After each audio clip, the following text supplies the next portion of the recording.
I guess it's 52. Nickerson wasn't originally on this list. Now they are, I guess. Recording internet. It's recorded judges. So like Jordan, you, I don't do this. No, that's gonna have to be about it. Okay. You know what I mean? Just like, so everybody knows who you are. Yeah, I'm the referee. Yeah, safe sports. You can talk about safe sports. Good morning, everyone. Let's start the meeting. I know everybody wants to get out of here, so sooner we get started, the sooner we'll all get to leave. And first off, thanks everybody for taking the time off this Sunday to drive to Salina and support USA Wrestling Kansas. It's great to see you guys all here. We got a lot, pretty tall agenda to go through here, so let's get started. We are recording the meeting and it's transcribing it, so that way we can help Alicia out with her meeting minutes. So that's we're gonna roll with that this year.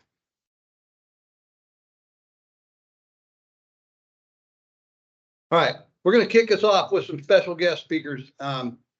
While the districts get their stuff taken care of, their business, so we can get the roll call in order, we're going to have James Cook come up here first.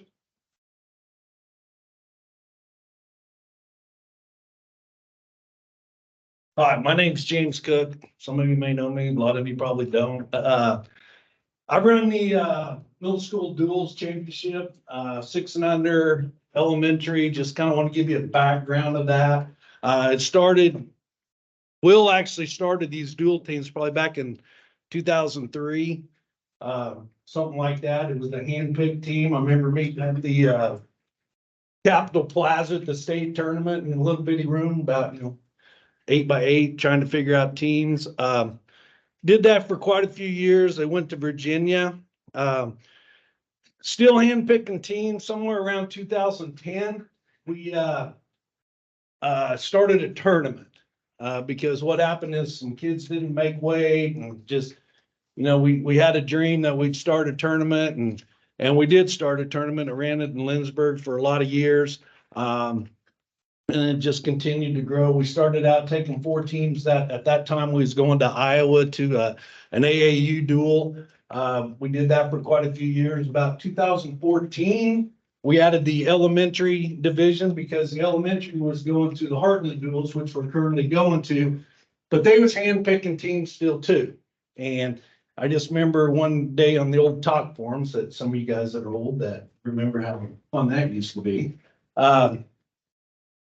People were driving all across the state just to come to that meeting to get on the team. So we started that. We incorporated that into the 6U event that we was having at the Bicentennial Center. At that time, we was having close to 800 kids at that tournament.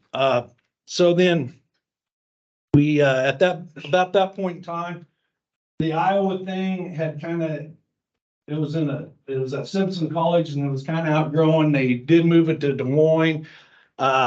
At that time, we was taking 15 passenger vans, college kids driving. Lucky we never had a wreck. We didn't, but it was quite a caravan we left out of there. So we eventually jumped over and started going to Council Bluffs with the elementary team, and that's kind of where we've been going ever since. And that tournament has tremendously grown. In 2021, we added the girls division to that, which is, an up and coming thing. At the event, the girls were going up there, and Dal X, one that runs the elementary portion of this, we always fed all the kids, all the meals. I remember one year we went to, I wasn't there, but they was in Des Moines, and we had a storm come through, and the kids didn't get to eat because we kind of just let the kids go across the street. I mean, back when, yeah. Yeah. It's kind of on their own for meals. So at that point in time, we decided that we needed to feed everybody. So we fed them meals. Dal actually hauls his race trailer up there now. And that's kind of what we do is we just sit out there and make sure the kids come out and get meals. And it's even grown to the fact that we have try to feed every family that is there. We have a big hamburger feed on Saturday night or Friday night. For everybody that's there that wants to come and participate. So it's just kind of grown to that. Now we take buses. We charter 4 buses, which is partly funded by the state. to help this program go. At one point in time, we had dual teams trying to put together teams to go to this. The state said, no, we're not doing that. This is funded by the state body, so that they could no longer do that. One of the reasons that I'm still involved in this is because I think it's good for the youth in the state of Kansas. You know, it's not our elite wrestlers, the ones on teams 1, 2, and 3 that are important to our state, but teams 4, 5, and 6. A lot of times these kids don't get the opportunity to be on a dual team. They get to be on a dual team, and I always tell parents that call, it's like, yeah, if your kid's on team 4, 5, and 6, first day's gonna be tough. They're gonna run into the top teams and they're gonna get hammered. The second day, it kind of levels out and they wrestle competition more to their level. And I see so many kids on day 2 just have a smile on their face because they went up there and they beat a kid from Nebraska or Iowa or someplace like that they may never ever get the chance to wrestle. So it's really important for the youth to participate in that. What it takes, this is a big endeavor. You ask, well, when do you start on this? Well, we booked the motel rooms last year before we left. I booked the buses last year before I left.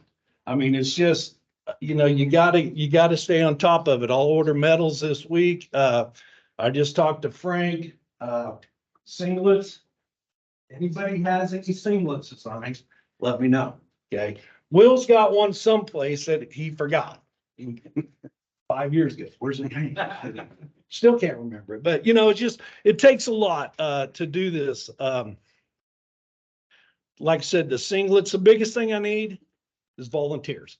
It takes everybody in every club to help on this. You know, I know back in the day when we had tournaments here, guys wrestling don't start till I have somebody working this table, and people would come out of the woodwork. So, you know, if you're bringing if your clubs are bringing, please volunteer. We try to get you on mats where you can watch your kids wrestle, to try to have as much people, you know, that we can, but it takes a lot to make this happen.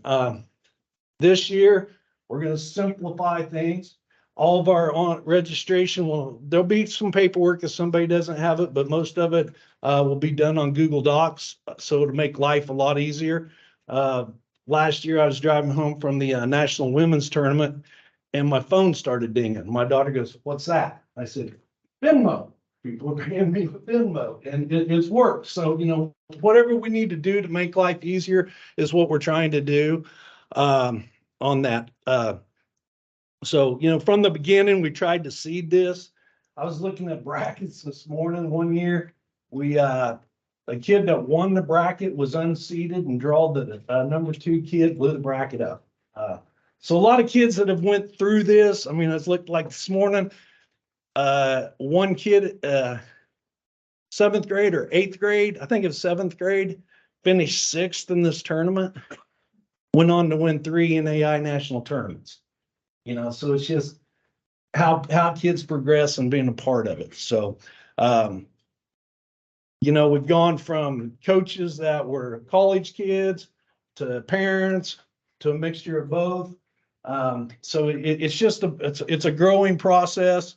And we know we just don't want to let it die. So I just wanted to thank everybody that supports it. And, you know, it's a deal that I believe in, and I hope the state believes in it too. So any questions? Was it Taylor Watkins? It is Taylor Watkins. Yeah. Yeah, I mean, it's like, how do we miss this kid? But we did. Thanks, James. Yep. Huh? Yeah. How many teams? Girls. Yeah. Girls teams, like, we've been taking 2. Yes. We might try to take 3.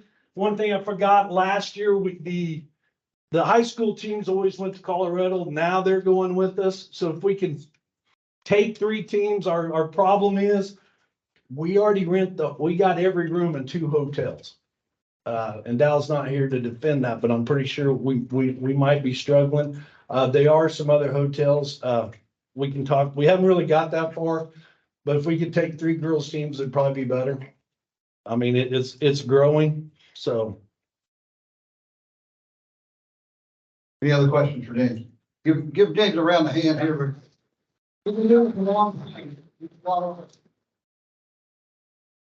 So just to kind of add on to it, he's segued into this a little bit. There's been another event called All Class Teams, and for many years, a guy named Eric Johnson, you guys might know him as Chief Renegade, has done the rankings for high school wrestling, and he does an all-class ranking. And at the end of the season, he calls everybody, starting with the number 1 guy at each weight, number 2, number 3, and he puts together 2 dual teams. And for many years, we went to Colorado to the Rocky Mountain National Duels. They went there, I guess, for 12 years, and they won it 10 out of 12 times.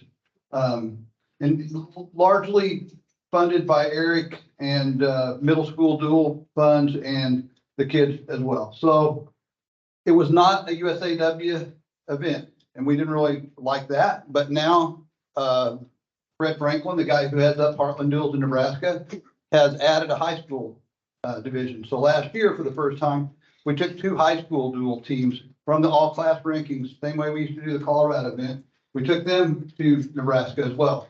And, you know, James said we're kind of busting at the seams right now. We may look at putting the high school guys in different hotels than all the kids, something like that. But transportation is also a challenge, and we'll talk about that a little bit later in the meeting today. But Eric Johnson has been doing this for many years, and he couldn't make the meeting this morning, but he gave me some notes. Said just he's had a lifetime of memories doing this, and he has a whole lot of trophies that he would like to put someplace sometime whenever we ever get like a Kansas Wrestling Museum or something. So he really appreciates everybody's support here, and same thing as James. If anybody wants to volunteer to help out Eric with the high school dual teams, he'd be more than happy to have you call him up and help him out. All right, so that brings us to Bob. Yes, wrestling.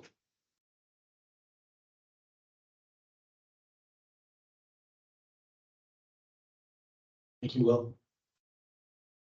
I have I'm giving out 1 pair. Last week I said I'd give out team shoes when I was at the KWCA, and Augusta middle school girls won my team shoes, which is pretty cool. But I can't give team shoes to a club because some of you may have 150 kids in your club.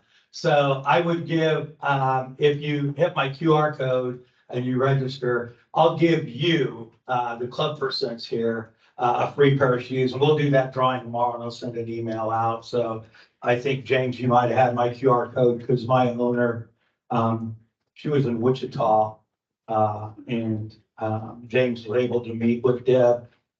I think most of you know me. If you don't, I'm Coach Gons, Robert Gonzalez. I started wrestling in 1966, USA Wrestling Federation. Steve Combs came to Garden City, and he started our kids program, and I've done it ever since then.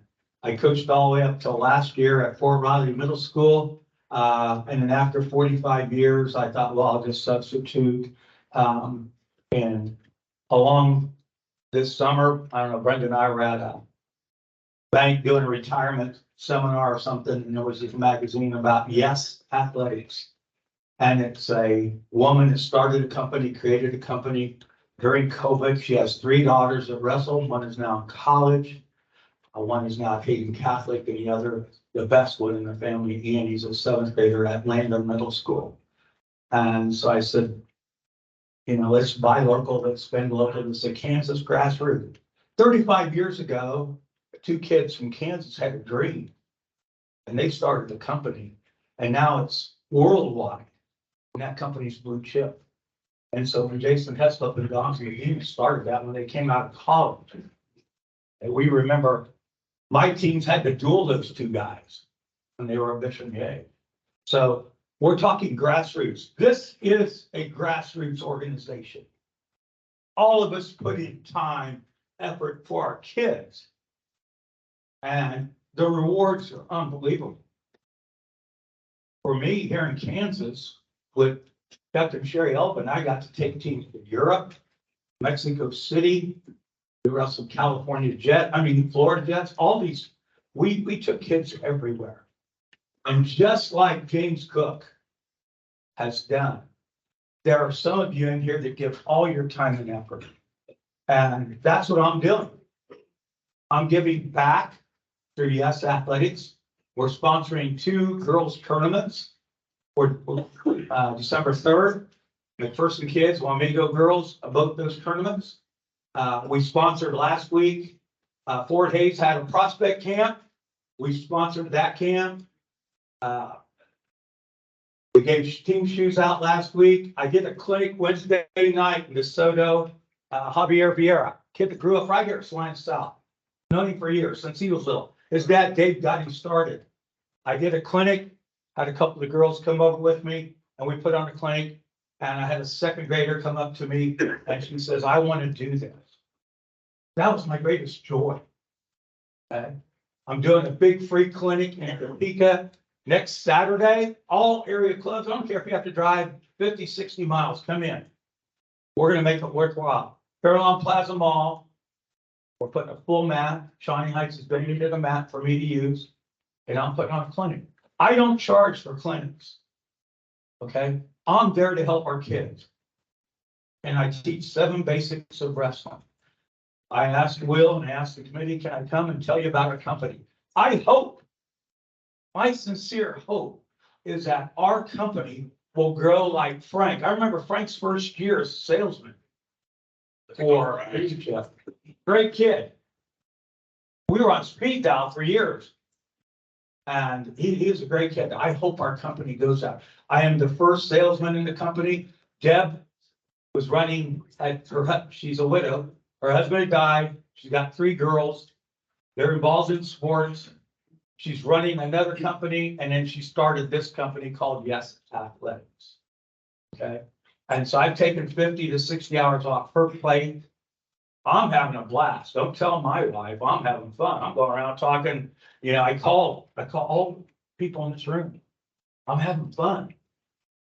And I'm getting out. I'm getting to do things. Okay.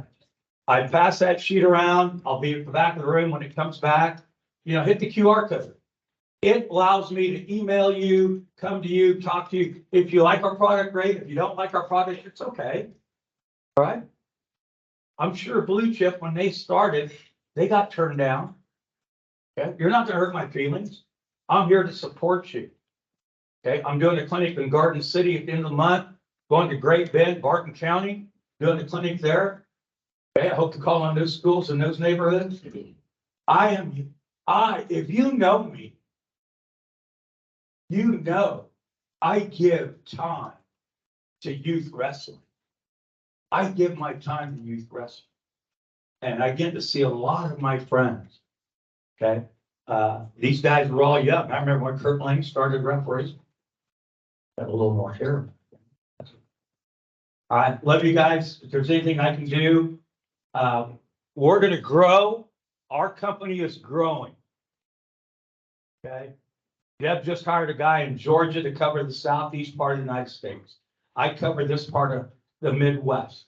We're going to grow.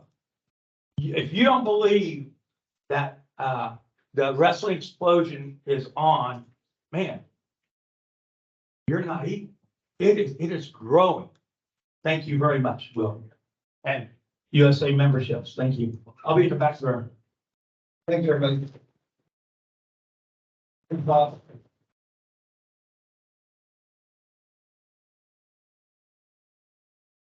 All right, so we got a pretty big agenda today. First off, get rid of the roll call. We have 118 out of 183 clubs in attendance today. Not bad, but you know, we'd like to get that up around 170 out of 183 or a little bit more. We had a little more than half out of District 1, probably 60% District 2, 75% in District 3, and 32 out of 51 in District 4. All right, so the next thing up is the amendments to the agenda. Anybody have any amendments to the agenda? Everybody should have grabbed a copy of the agenda outside.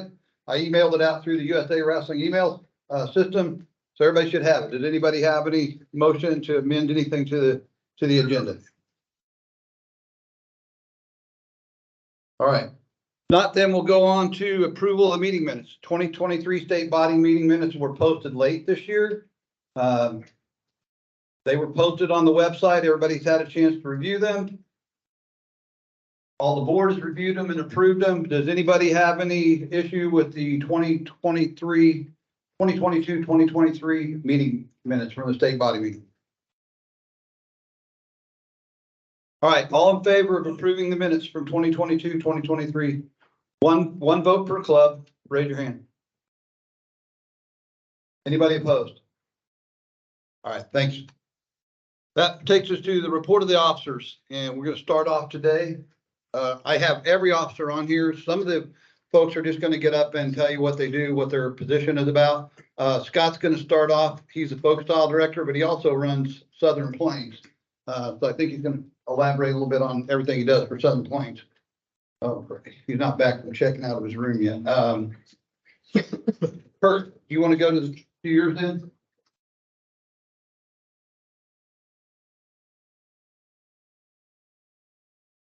Kurt's our treasurer.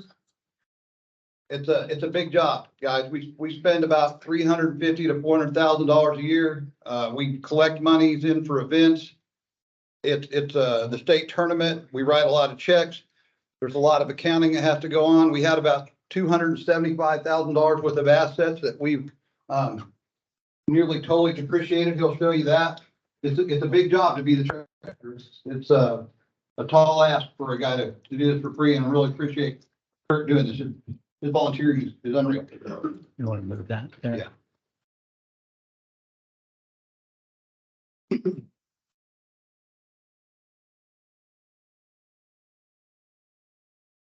Good morning, everybody. Take a moment here while we get hooked up.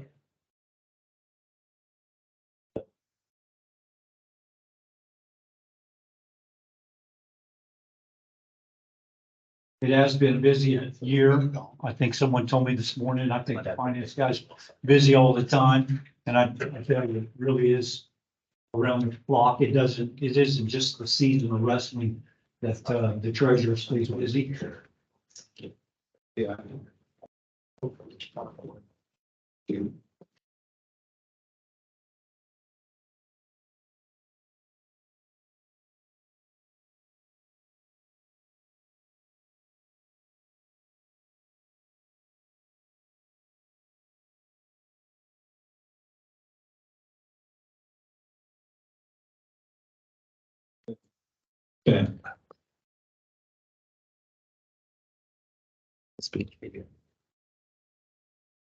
Get around here where I can see a little bit. Start this off. You know what that is? That's a license tag, by the way, Kansas Wrestling.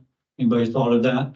We've got USA all the time, all over the place, but it looks like a pretty good tag that we ought to market, actually. Financial report. I'm going to be going over all the account balances today. I'm going to talk about the operations and the accounts I use and the money that's in there, from the budget to the actuals on, we budgeted so much for this past year, what our actuals look like, the P&L, and then how we've done. How is USA Kansas Wrestling done over time? I'll show you that. Then the Vanguard account. It's kind of been a mystery to myself, but I broke it down. I'm going to go over that with you too. Lastly, we'll talk about assets, and then I'm going to turn the mic over to Will to go over the budget that we have for this year.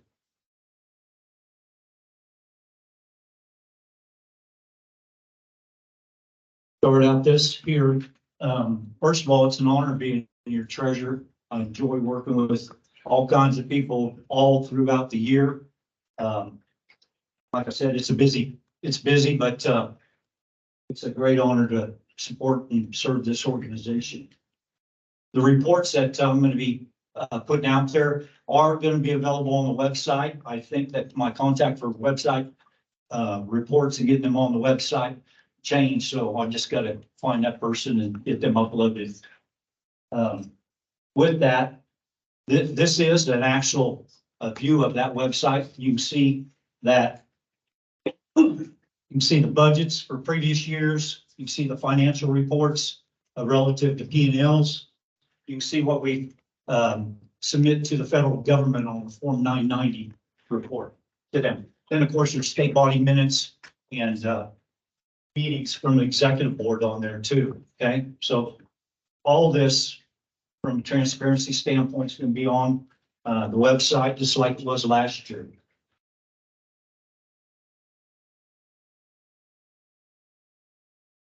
And looking back at that picture there, anybody realize who those people are in this picture that we've had? Schuster and Kendrick. Kendrick, yeah, look at what they've done. I mean, how long ago were those pictures taken? Yeah, 10 years ago. yeah, probably 10 years for Nick, and Kendrick was US Open champ last year, so. Kansas wrestlers. Balances. Boy, everybody's been wondering what's going on with all the money we have, huh? Well, let's go over that. Talk it. These are all the accounts as of 8/31. That's when our financial year ends. District 1 had $94,076 in their account at that time. District 2 had 47,083. District 3, 7,000. District 4, 17,900. 8/31, that's what their account said. I did get an amendment on District 1 yesterday and spent till about 11 getting all this updated last night. I didn't have enough papers to get to the print, but I did print some out on my own computer. I do have a folder over on the table. I'm passed around about 150 copies of just this right here. No, he's Okay. on here. Middle school duels, national duels. Mr. Cook was up here just moments ago talking about that. That's what's in that account. When you look overall, districts and middle school duel, $195,782.57. My treasury that I operate out of right now, as of 8/31, at 203,692 in it. Vanguard account has $350,000 in as of that date. All the accounts add up to $750,000, $797 here. Assets, $881. Don't sound like much. We're going to talk a little bit more about what that number really is, or not really is. That's the value that's on our books. But if we had to replace everything we have, what would that be? I'm going to go over that with you and show you what we have. And then total overall, get down, we're still around that $750,000. Any questions on those accounts?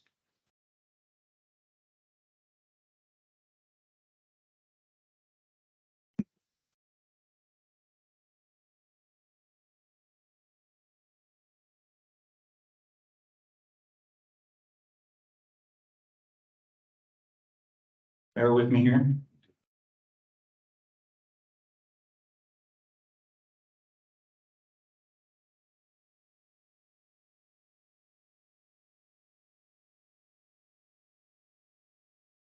Thought I had this up.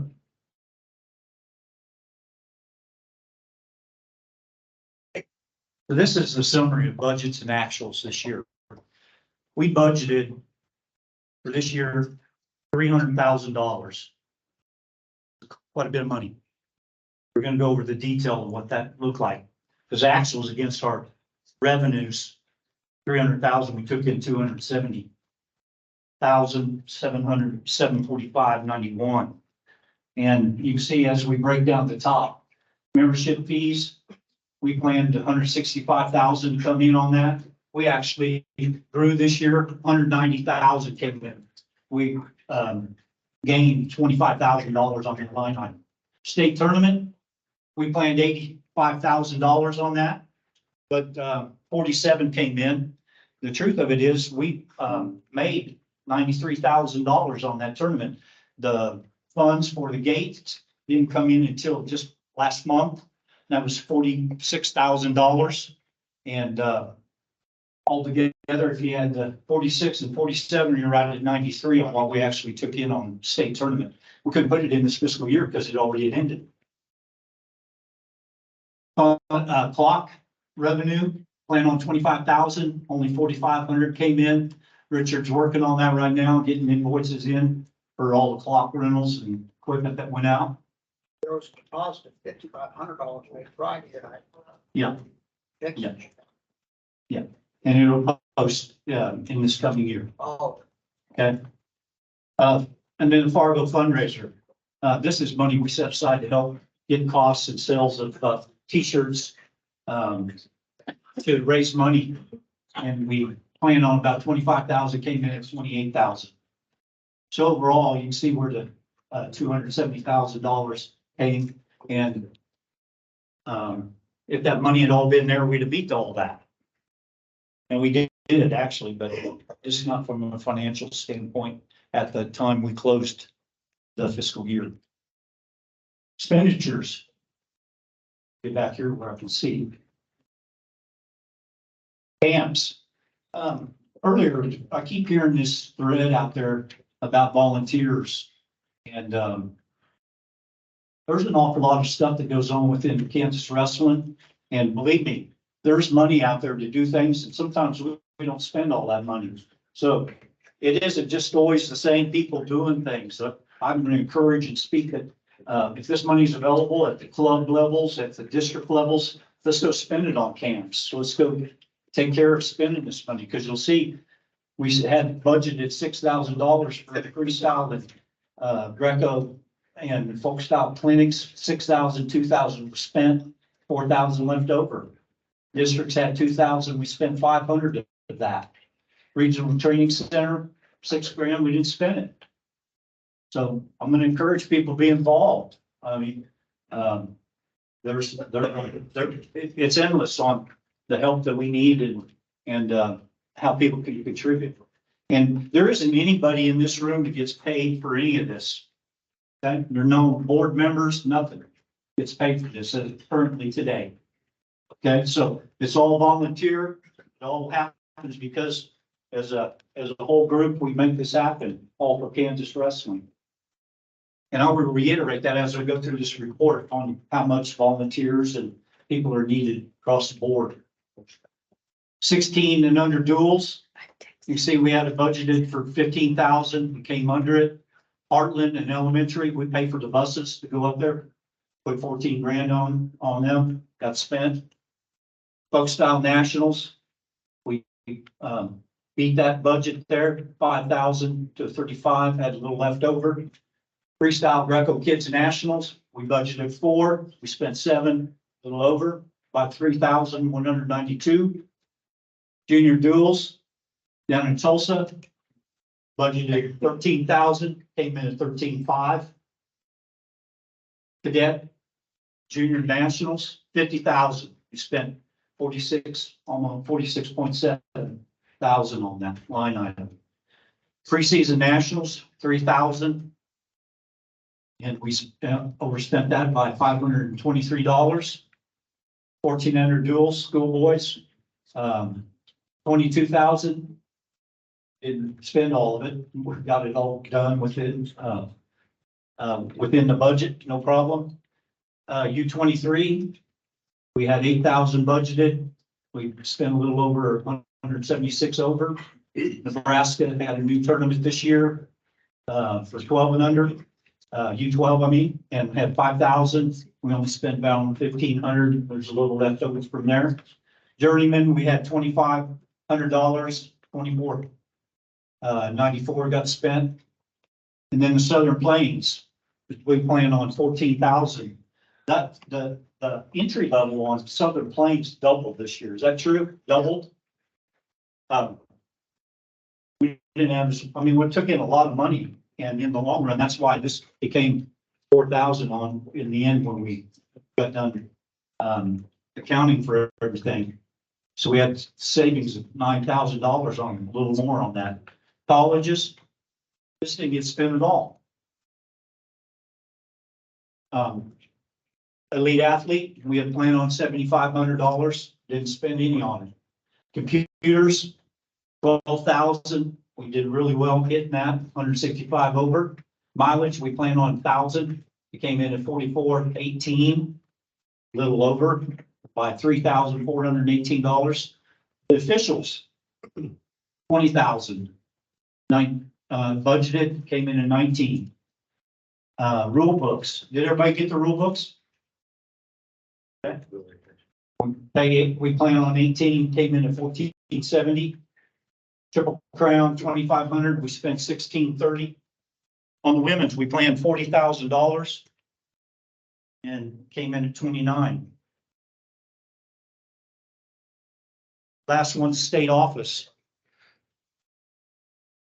We had planned on 35,000, came in at 33. Overall, you can see with a total of $245,000 that was expended out. Difference at the bottom is $25,000 from what we took in versus what we spent. We kept $25,337.39 of that. The P&L.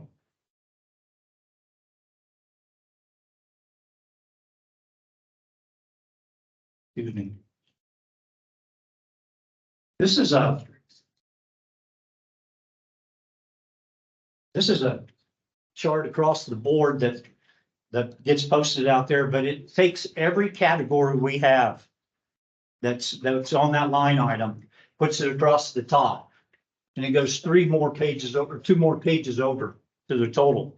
But everyone in there, all the way from revenues taken in to expenditures that made up what I just showed you in the budget versus actual. That's all online and available. So as we go through it, you can see the expenditures here. And then as we get to going through the whole entire report,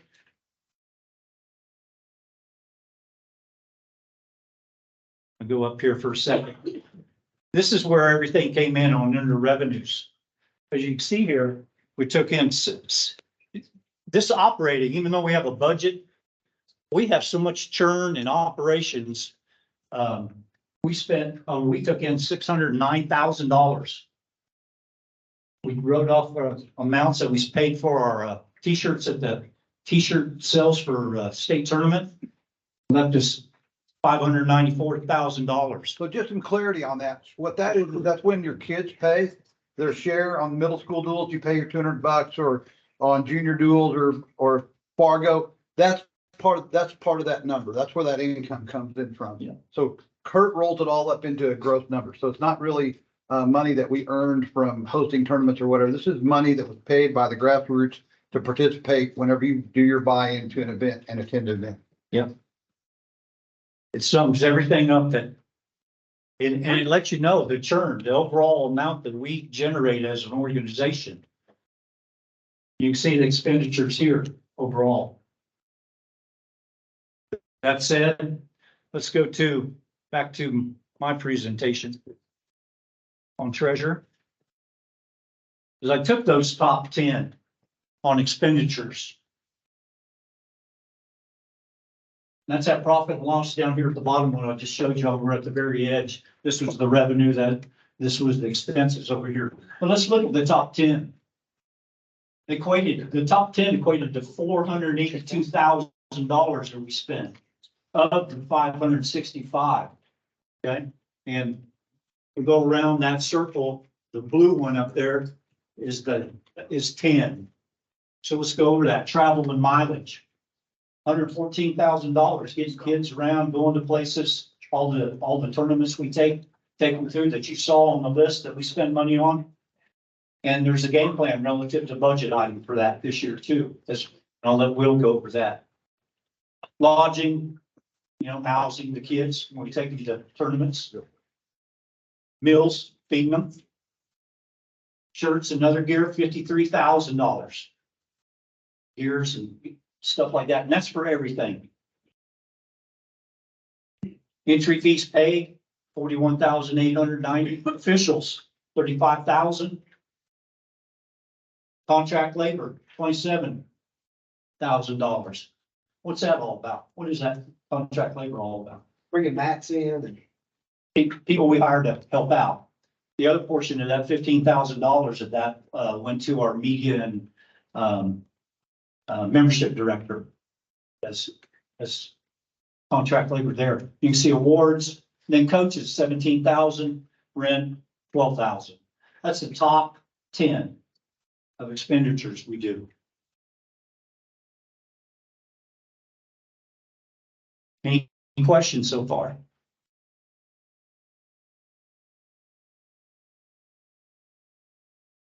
I put this together the first year I became treasurer, but I took a look at the history. And this is COVID right here. This is COVID year. And look at what we've done coming out of that year. And I didn't start this by saying we had a good year. We had a good year. Okay. USA Kansas Wrestling had a good year. And you can see over time what's happened within this organization to the amount of money we've returned and kept over that you saw on the sheet, on the actual budget, to the amount of money that came in. Those 600,000 in relative to operations. That's you can see over time. Any questions?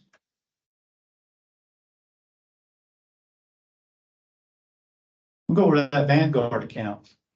It's kind of been a mystery to me for a little while.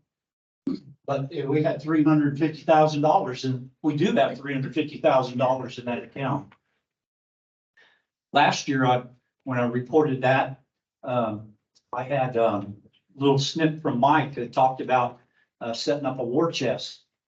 And the idea behind that was to get some money in the background relative that we have to be able to fall back on. That $350,000, when you say it's the overall cost and money we spent, about 60% of our entire operations of a year. And I think it's a good idea to continue to see what we can do of making sure we keep that money in reserve in case something happens. COVID happened, benefited us in some ways, but in the long run, there's a lot to be said by keeping that money in the war chest, as Mike had talked about. And then, as you can see, I wanted to see what the data was here. They put 50,000 in there, and eventually we came into 2010, and that balance was 1,093, and we held that. And this graphs off because there's a few years missing here too. It'd be even more spread out. But we get to 2017, and what someone write us a check? Where'd that money come from? Where'd that wealth come from? No one wrote us a check. What happened then?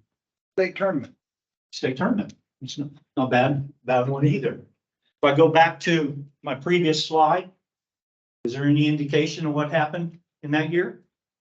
We had a little bit of money that came in that year, 2018, that could have helped contribute to that. Not 300,000, no. Where'd it come from? Market growth. Huh? Market growth. Yeah. Girls rest. No, it came because we combined both boards. That money was board, and we combined the kids board and we combined the corporate board. And together, when Mike looked at that and little by little, teared a little bit off and kept putting it in the cover, in the cash into this fund over time. When we combined those boards, that was money that grew this wealth. Until then, wasn't there. So this Vanguard hadn't been going on ever since the beginning. We're doing this incline. No, it started in 2017, 2018 for about 2 years here. Just to clarify, the money was in USA Wrestling Kansas. There was just two different entities then. Yes, And so when we combined the entities, the money shows up in the kid. The corporate board was all the high school, like cadet and juniors at that time, all operated under a separate entity called corporate board. And this was 14 and under below. So when we combined them together, the money that had been in the war chest for the cadet and juniors went into our account, and that's how this happened. yep. And little by little, we just took it off the top and put it in there. He did it very thoughtless and made sure that just wasn't taken, and put in there. So that's what's happened with this. I wanted to, you look at data tells you stuff, rather than try to guess at it. But in the long run, that's where that came from, and that's what's in that account right now. What that meant was he had it in CDs that were tied up. And then until they matured, they had to stay in the corporate board name. And when the CDs matured, then they could be moved over into the Vanguard account that was set up for kids wrestling. That's what happened. So, if he would have cashed out all the CDs, he would have had to pay penalties on them. And so when he didn't pay, we waited till the penalties were not in play and moved the money from the corporate account into the kids account.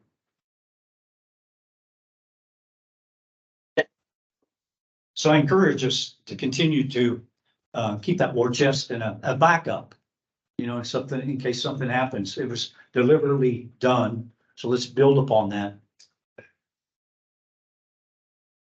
I'll bring this up for a moment too, because I talked about combining boards and Will just went over that too, relative to how that happened. But this is our Form 990, this is page 2, what we of a 43 page report we do as federal government for being not for profit. Okay. And I bring this up because back to that last chart where we combine boards, it isn't any longer a kids division and a cultural board. We tell the government, our federal government, what is our mission? We develop amateur wrestling. It didn't say kids wrestling. It didn't say any of that. We came together as one. And this has been the same on our federal report since 2018 that I was able to find. Down here, educational services for students 6 to 21. Maybe the lower end needs to change. I don't know, because I'm sure you have younger than 6-year-olds on your club, which instructs students in the sport of wrestling, stressing skills development, knowledge, and sportsmanship. That's what we tell the federal government is the reason why we're not for profit. Another thing, we are not tax exempt. I get calls all the time of being, are we tax exempt? We're not tax exempt, okay? The last item I was going to go over was the assets. We had $881 on that overall chart that I showed you to begin with. But if we had to replace all that, these are the things that are on our list right now of the different assets that we hold, that we bought. And if you get down to the bottom line, if we couldn't replace it for that right now, but insure it, the rest of it, it cost us $279,000, $280,000 of assets out there that have all depreciated other than a small amount that's left, $881. Okay. So when we buy equipment that costs any type of hardware, trailers, clocks, anything, mats, whatever we would buy that we spend more than $2,500 on, it goes in as an asset and is depreciated over a life. The life is anywhere from 3 to 20 years, depending on what the accountant assigned to it. So all of the stuff that we have purchased over the number of years where they've been depreciated down, it cost $279,000. Today, the book value after depreciation is $800 some odd dollars. But if it had a market value, you guys know that would be the salvage value. So then we could sell the trailers and all the clocks, and you know what that would be, 40,000 or something. But the point is that all of our stuff has fully depreciated, and that we're going to have to start keeping an eye on buying some of this stuff back, and it's going to start failing. Yeah. And bottom line, if we had to replace it, we couldn't replace it with that these days, not with it, the way costs have gone up either. So we look at that $750,000, you look at this asset overall, what's really under our roof.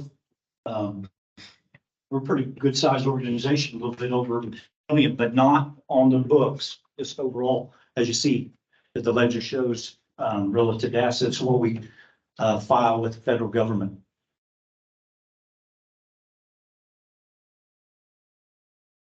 Today, I went over the account balances. I went over our operations. Talked about the budgets versus actuals on this past year. Went over the P&L on the top 10 expenses that we have. How we're doing as an organization for the last 20 some odd years. The Vanguard, the history of that Vanguard account. And then the assets. Any questions at all? If not, I'm gonna turn this over to Will to go over the financial budget.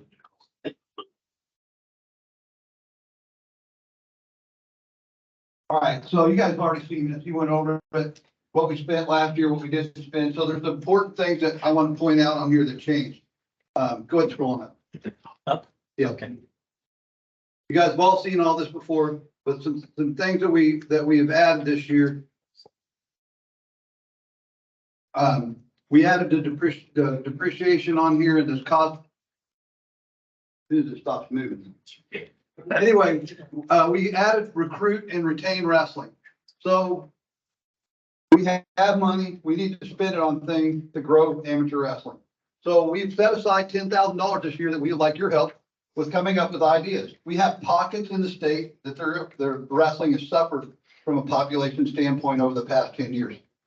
Mostly like Wichita Intercity, Topeka Intercity, Wyandotte County, Johnson County, the more populous, more densely populated areas of the state are down in wrestling numbers.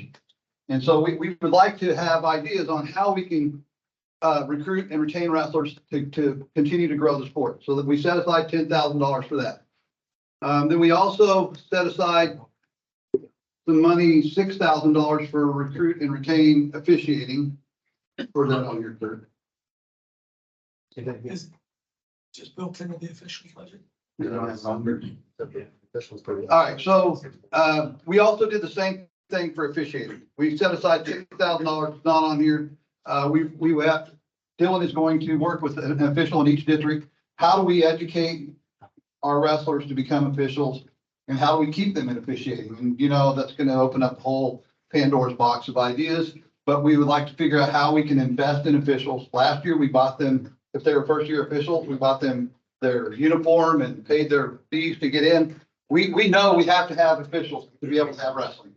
So we want to continue to invest in our officials and we want to retain them. The other thing we added here, so Win Magazine, we did this last year. Last year, every household with a wrestler in 10 and under and above received an electronic membership to Win Magazine. So the email address that was listed on your USA Wrestling membership was sent out a free access code to the Win Magazine website so that each month when they come out with their publication, you can go out and read all the stuff. It cost us $1 a household to do that. So it was about $5,500. If you subscribe to Win Magazine, and everybody's seen the magazines outside, right? If you subscribe to Win Magazine for $27, Kansas Wrestling gets $10 back, and we put it towards paying this down. But it's really about promoting and marketing Kansas Wrestling.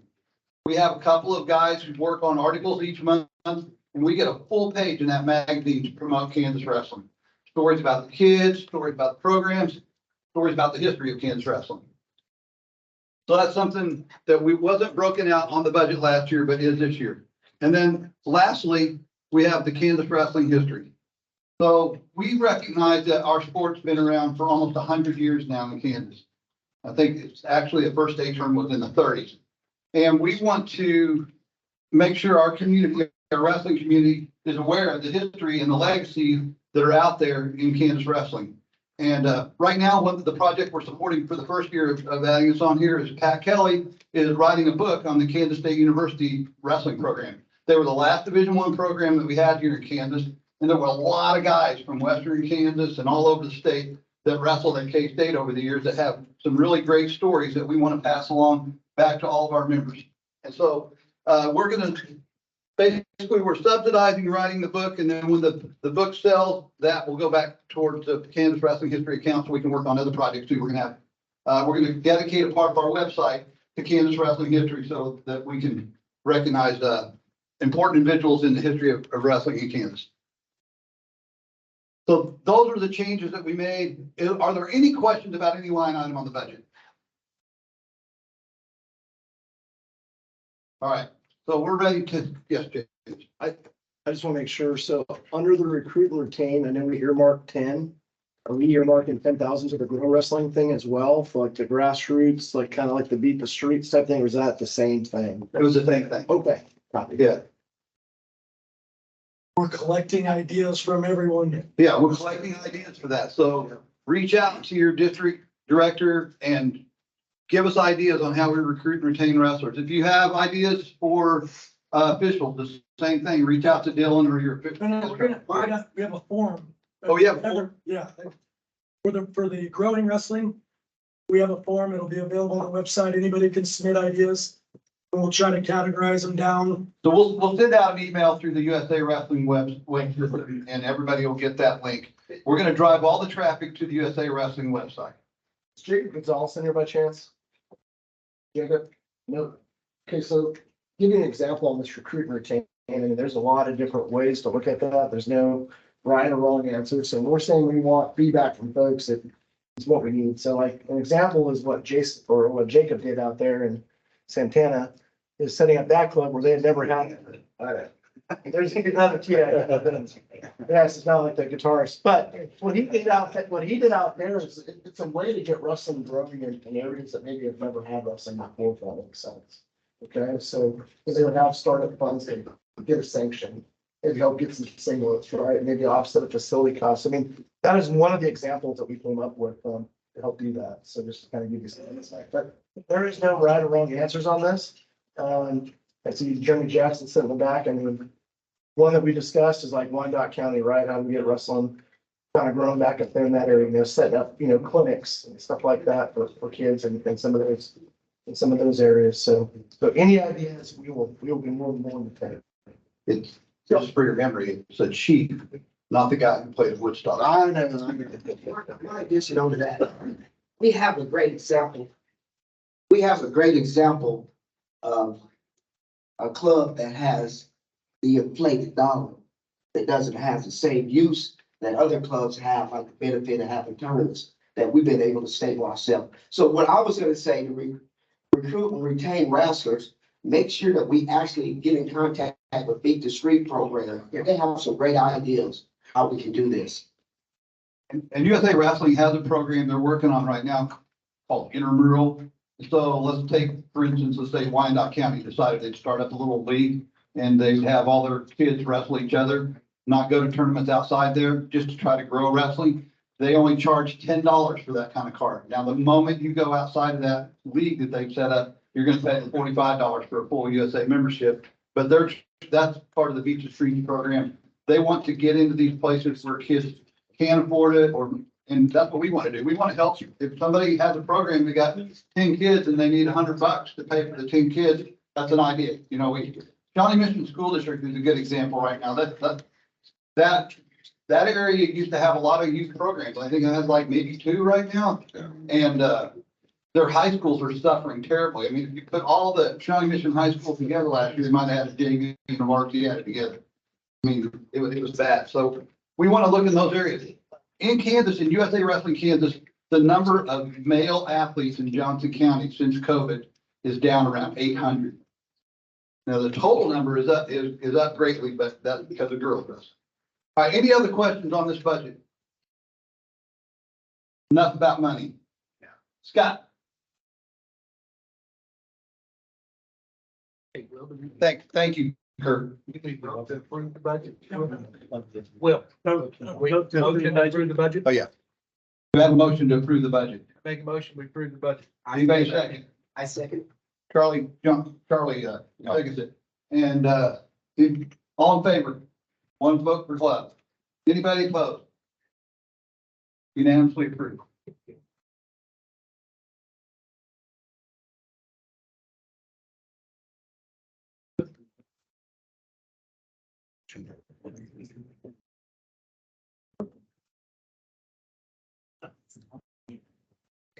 I'm gonna make mine real quick. Most of the folk style stuff's gonna be talked about here in a little bit. So, I'm just gonna touch on Southern Plains.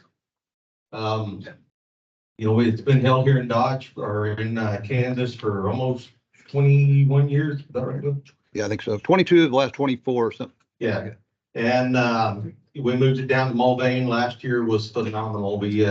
Our numbers jumped almost 800 competitors. And, this year we're looking at doing it a little different. We're gonna start wrestling on Friday, set up Friday morning, start wrestling on Friday.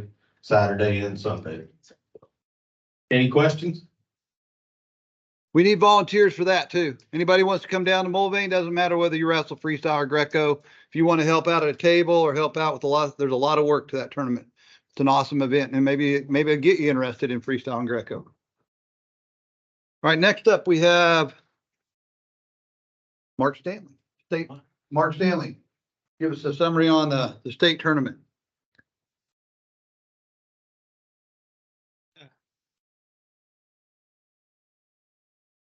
There it is. All right. He got punched. We did get punched a little bit last year, guys. And I want to recognize that right off the bat, that, some things about our state tournament that just weren't quite up to standards that we're used to. I'll take some of the heat on that, or the majority of the heat on that. Just want to kind of go through a few of them. So we had a plan. It's like that guy fighting Tyson. I can't remember who that is. Who it done? Who did you knock down that time, right? We had a plan before we went in there, and then we took a few punches, right? I think we rolled with it pretty good, but it's important after an event like that to do an after action review, figure out how we can do better next year. One thing on the Saturday, getting folks in. We did not have the handicap entrance open. That was a security thing. The event center wanted to go that direction. We know that doesn't work. We need to have the handicap entrance open next year. And what that allows us to do it brings athletes in through there, coaches in through there, and some of our volunteers in there. It decreases the lines at the other entrance, as well as gets those people that need to get in the building the fastest in there in a priority fashion. So that's going to happen next year. We will have a handicap entrance open from the get-go. I'll jump to C, and that's number one. And that was improving the staffing and technology. We recognized by about 7:45, we didn't have enough metal detectors spread out. That's the technology end of the thing. So we've talked to the event center to improve the flow. They're going to have more stations set up and more metal detectors set up to be able to get through it. So those two things just by themselves will help us get people into the building with better flow. B, underneath one, is better educating our spectators on what to expect. Okay, we're about 2 years into the old clear bag thing. We're about every venue you go to wants you to use clear bags. We had that information out on our website, published it.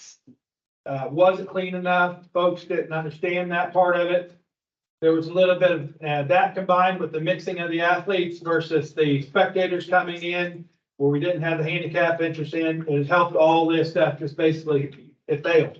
Okay, we had too long of a line. We started late that morning because of that, getting everybody in the building.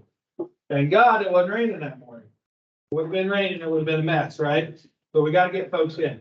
But the other part of it is that gate opens early in the morning, that Saturday morning. You can get into the building, I think it's 6:30. People are kind of used to going to events, and the parade starts at 7:30. They can start drifting in at 7:15. That doesn't necessarily work, right? So we need to educate the public, folks, to try to get there. If we want to start as early as we do, which we kind of have to get our day going and get it done in a timely manner in the evening, we need to educate our folks a little bit better and ask for your help with that to get them to kind of get there a little bit earlier so they can get through the line faster, okay? And we don't have that big 15-minute surge that turns into another half hour, 45 minutes. Second failure that we had was more in lines of some staffing at the facility again. Hospitality. We don't do a ton of hospitality at that event, but we do need to get you guys water. We do need to get you a few snacks in that room. And that was way downhill from what it was in the past. Okay. One of the problems we had this year was communications. And I'll take some of the blame on this because you get in we've done the event there for so long, you get into a trust mode that it's gonna happen the way it's happened and that you're not gonna hit these failures, right? Well, this year they had a change at the event center with the food service. It's actually in-house now with them. Before they used to have a third party that would do all their food service and that included our hospitality. And this year it's part of the company that owns the event center, right? They got a lot of the same staff, so you think things are gonna happen the way they have always happened. And I think there was a letdown on what they thought our expectations were, versus what we thought they were. We're not gonna let that education kick us in the butt twice, right? We're gonna make sure this next year that they know what we want. We know what their expectations of us are, and it'll go a lot smoother in the hospitality side. So better communications with food vendors, better staffing by the event center again. And like I say, majority of that comes down to them understanding our needs. And hospitality goes right into our folks that are trying to get into the concession lines. If coaches are all trying to get waters at the concession lines because there's not enough in our hospitality area, the lines get longer. So I think this food vendor has a better understanding after going through one of our events of what we need. Most venues now are also going to zero cash. And I don't know if that became an issue with any of your folks, that they're wanting you to use your cards instead of the cash. But those kind of issues, again, goes back to us educating our members so they know what to expect when they come to the facility. So those are a lot of things that went wrong. And I'm going to give you guys a chance to pepper me with questions here in a minute. But before I do that, I want to talk a little bit about things that went right. Okay. So things went right. We had the largest state tournament that we've ever had. I went ahead and put our numbers of spectators down there at the bottom. Came out to 1,452 male participants and about 881 female participants, for a grand total of 22,333 participants. So we're knocking on the door at 2,500 participants.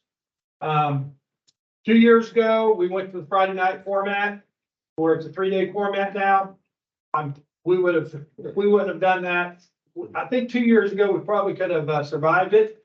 But this last year, we wouldn't have survived if we didn't have that Friday night format built in. Okay, just because of the total numbers that we have. Volunteers, we have a strong volunteer base. Everybody has preached on that. That's come up here and talked about everything from nuts from soup to nuts here. I'm going to say the same thing. We can always use more, right? But I want to call out some people that really help us roll with the punches. And there's some of your board members. So a lot of thanks goes out to Scott and Alicia Edwards. Alicia, when things started coming off the rails there with the event center, she jumped right in and helped me manage that process, making sure that you guys had your water, getting the food to the tables efficiently, and all of that, as well as she was tasked with the awards in the original plan. So she was dealing with all the front end problems and on the back end. Scott and Will did a good job getting food when we punted on making sure that the expo center had what they were holding up there into the deal in the hospitality area. We went out and gathered up water in town, gathered up some snacks for you guys, as well as helping us roll the punches. We were having meetings on the failures that day. Starting on Saturday, we were talking about how we were going to fix Sunday with those guys. So there were some changes made midstream, and with Scott and Will, myself and Alicia, that we were hammering on them to get things better from the get-go. Jamie Dunbar, who's our membership director, past membership director, stepped down. You guys see him out there some other tournaments. Give him a big thanks, because he did a big chore at all the state tournaments all the way through, getting you guys the bands you needed, and being the guy that you come to for questions, right?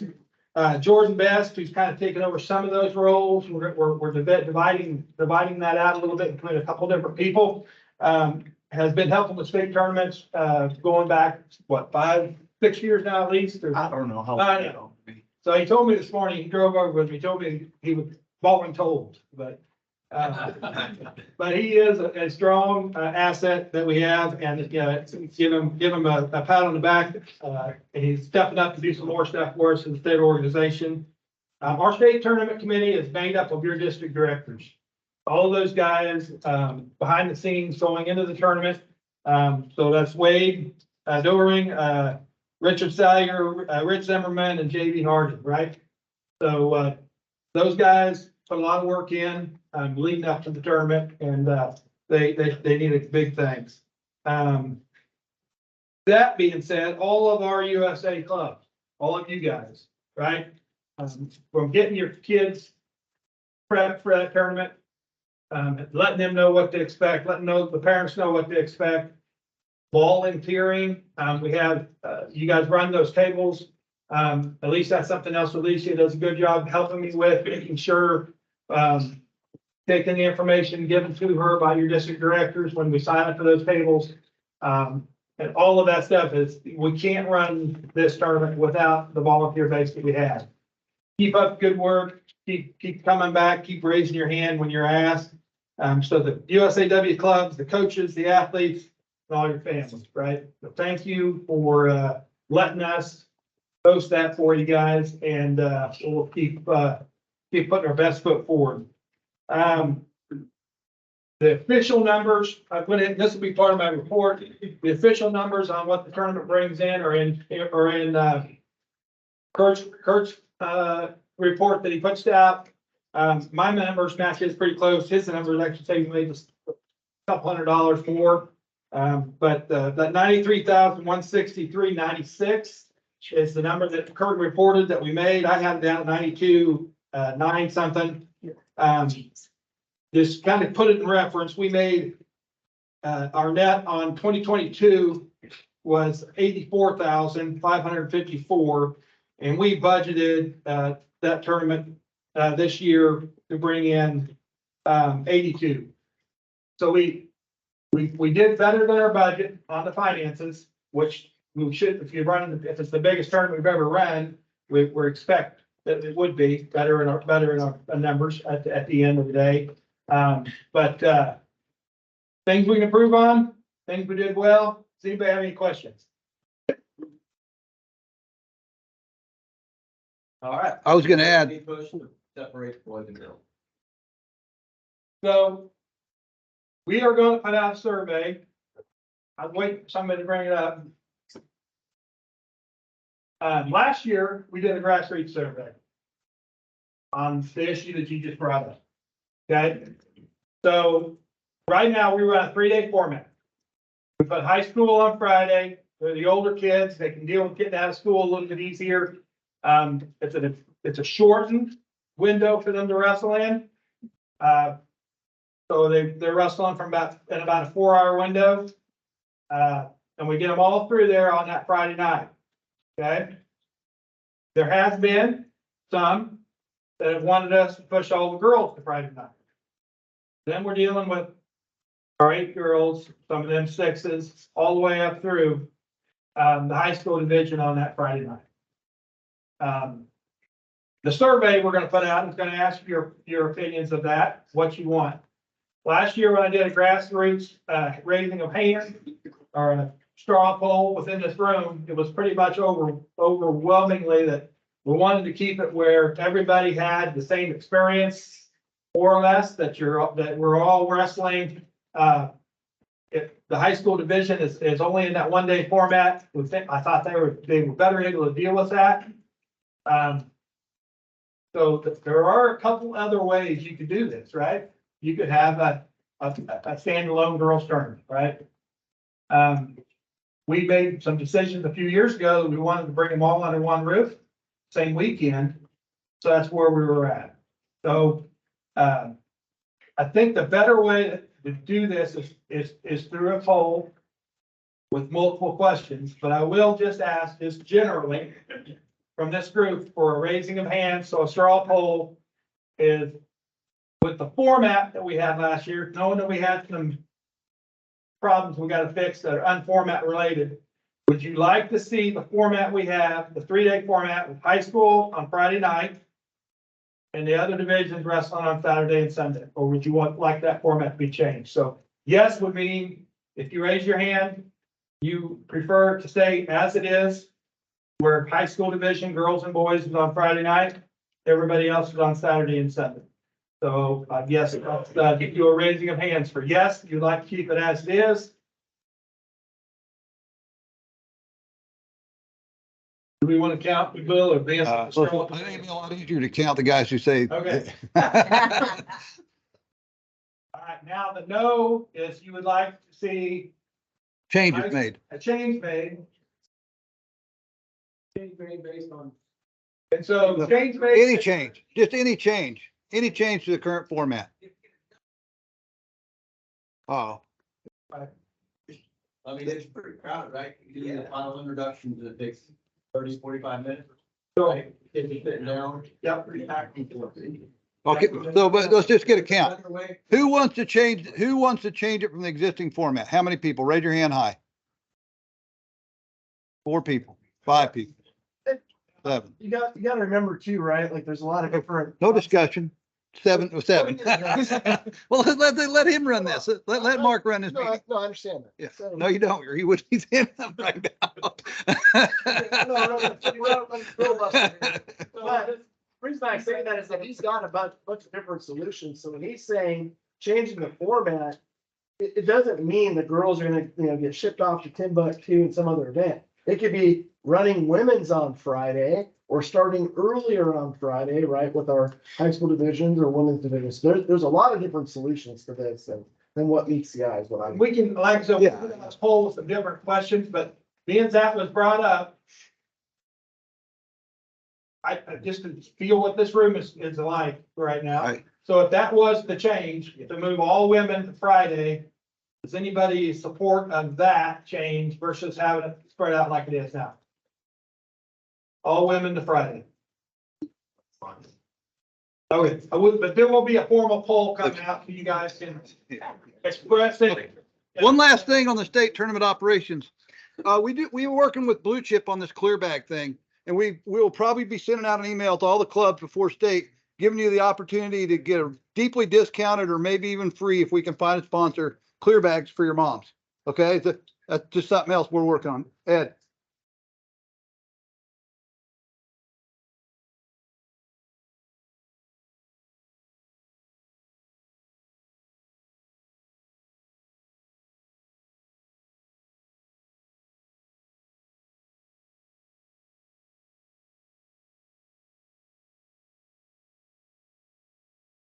Well, that high school is not going to be that way this year. Nope. It's not going to be that way this year in high school. So that's a mute point. That's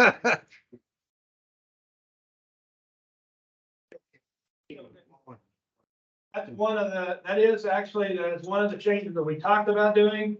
It will extend that Friday night a little bit. And so that's where some of these questions. Yeah, As Jane said, there are things to think about with each change, right? So right now, if we move boys and girls finals for the high school division into a later session on Saturday, it keeps them there overnight, but then they have to get, some of them are getting hotels already, right? But there are a group of them that may not come because now all of a sudden it's 2 days and they got to get a hotel, right? So we may help some out and showcase them and it'd be a better show for us to go watch. I think the point right now is 95% of you guys said don't change it.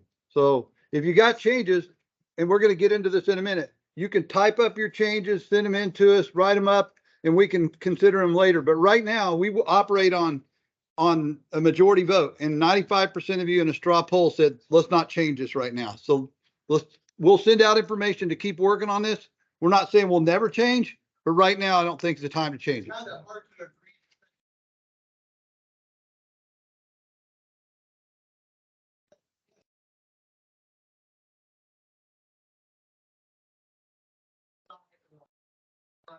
Yeah. hard to say, yes, change it when we don't know what we're changing it to. I will say though, the change versus no change. We got the girls in this tournament now. That was a change, right? Yep. It was a good change. I think a lot of people in this room, majority of this room will say it's a good change. There are gonna be some that think that's probably not a good change. But we are willing to change. A lot of the things, what you just said, that's where the grassroots stuff comes in. Okay, at some point, somebody made a motion, a bylaw change or a motion that we would bring the girls into this tournament. We listened, we voted on it, and then we agreed on it as a body. And that's the change we wanted, right? So as you guys got positive changes, we're gonna get into some of those now. Will's gonna, pretty quick here, we're gonna go into some bylaw changes that are gonna impact this year, going into next year if we vote for them. That's how we get those changes made. But to be fair, we didn't say, we just said, do you want to change? So if there was something really wrong, 50% of you would have said, we got to change something. So I think when you, Because, I mean, how many girls players have taken tournaments 2 or 3 years ago? You know, if we have 1,300-1,400 girls at our state tournament, we're gonna have to change. yeah, Like, we know this. so we are going to have to change because we're growing. It's great. It's a great problem to have. So we're trying to figure out how to best run our state tournament with limited information because we just don't know how many girls. We don't know. we're gonna have. Yeah, we don't know. Until we get several years of data as far as, okay, well, this is, we're settling at this number. So trying to figure out. Well, I think what you're saying, based on what we know today, we're happy. That's what I heard. Based on what we're living with today, we're happy. But every year there is more data that helps us make better decisions. And if we get to that point, we say we're gonna keep doubling, we're not gonna get that on girls. We don't have as many, and it could change, that could change, right? We don't have as many brackets, our max number of girls, we're getting close to it right now. Until we I think start spreading their brackets out a little bit down. We might have to do this. Right. 9 minutes. So the vote, we just apparently voted on this for this year. That's a state tournament. That was a straw poll. It wasn't anything that was binding. We didn't actually we didn't count votes, but we wanted to get a feeling for the room of whether or not we should consider changes, right? So now that we've got quite a few more than just 4 or 5 people on the stove, we want change, 4 or 5 people. I don't know. Would the straw vote change now that everybody's got an opinion? But nobody wants to go, yeah, we want change, then you guys as the board go, okay, well, this is the change. Nobody wants that, so nobody wants to vote. If we can't vote, if we haven't read it. Right, and I'll be clear on that too. When those changes come, they usually come from you guys, from the body. Yep. And they come up as a suggestion or a bylaw change, right? And then we vote on them as a board, then we bring them back to the body for the body to all vote on, okay? So nothing was gonna happen today on this issue. Yep. Because we haven't had that interaction yet to change it. Okay, but if change needs to happen, those changes come from the body first to the board. We vote on them and say up or down. If we give it a down vote, it still goes back to the body, but it needs a 66% approval. If we give it a thumbs up, a change that comes from the body, then it only needs a simple majority, okay? And so change, like I said, we We're got gonna go over that 4 or one. 5 changes that he's gonna talk about that impact. Go Some with of them that impact the state tournament.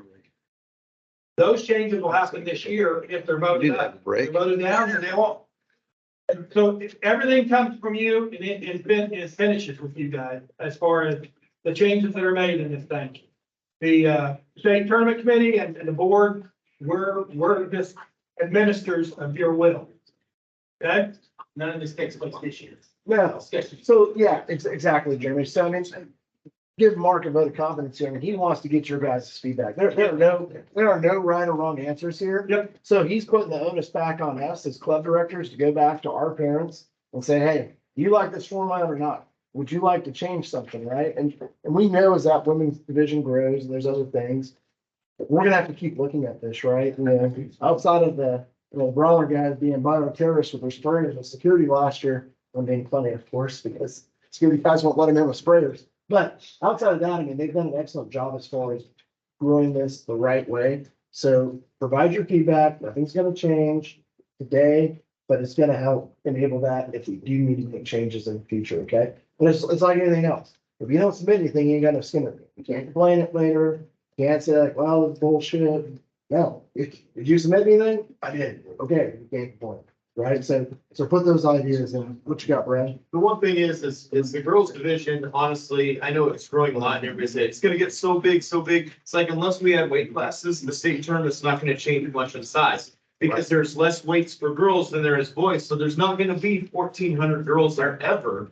Because 800 girls have 9 classes and the boys have 15. But that could also be subject to But change. now, if you start changing weight classes, that number is gonna be pretty restricted, so really the growth is, unless we approve more weight classes. But that could the state change. jumps here, kind of top out at some point. What me and Coach Knox were talking about, just giving you an idea, was on that slide that they had based on number of participants. 1,200 women's was interesting. Why? It was the largest group of women. Say that same number of girls comes out, the sport continues to grow by the time those girls are high school, right? In 3, 4, 5 years, they're still coming to the kids' state tournament. You're gonna have to look at Friday, right? I would say probably starting earlier would be my recommendation. Don't change the format, you just start a little bit earlier, right? Run lanes earlier, et cetera.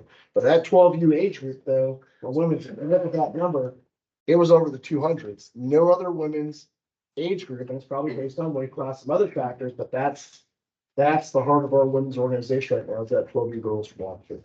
Numbers wise. They're just, and right now for weight classes, women's wrestling as in the whole US is just about 11.5% of the total population. So. Doug's got a question. Guys looked at other states that do a good job with it, look at different models. We do a better job than any other state, Doug.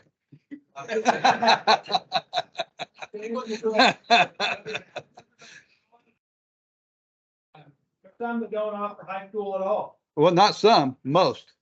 Most. I'll just say some, right? It is probably most, right? So everybody looks at how they're gonna grow youth amateur wrestling a little bit differently. And we made changes in our high school division, right? Where we were 16 and under only, and now we're the whole high school division. So I think it's like there's a lot of thoughts about how you either grow or shrink and strategically grow or shrink. 4. Female girls wrestling has been on a spike trajectory, right? Is it gonna be on the spike trajectory forever? It's probably not gonna drop off the same spike, but I think it'll probably level off at some point. There are certain things that in life are become popular because other people are doing it, because it's in the topics, right? I don't want it to be that way with girl wrestling, but it could, right? So it doesn't mean it's gonna. We just have to keep watching the data as it comes, and we only have the data that we have. So we know that in 2023, we had 881 at the high school, at the kids state tournament. And that's the data we have right now. All right. Any other questions? We're going to take a 10-minute break. Everybody needs a break, I think. All right. Thank you, guys. We'll reconvene at 10 minutes after 12 for James Bilby's Olympic styles report.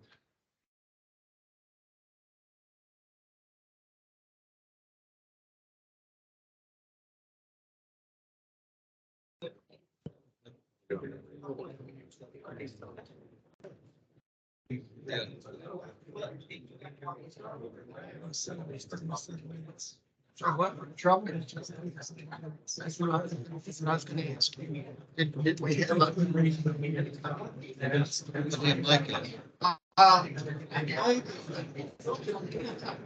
Lots of comment.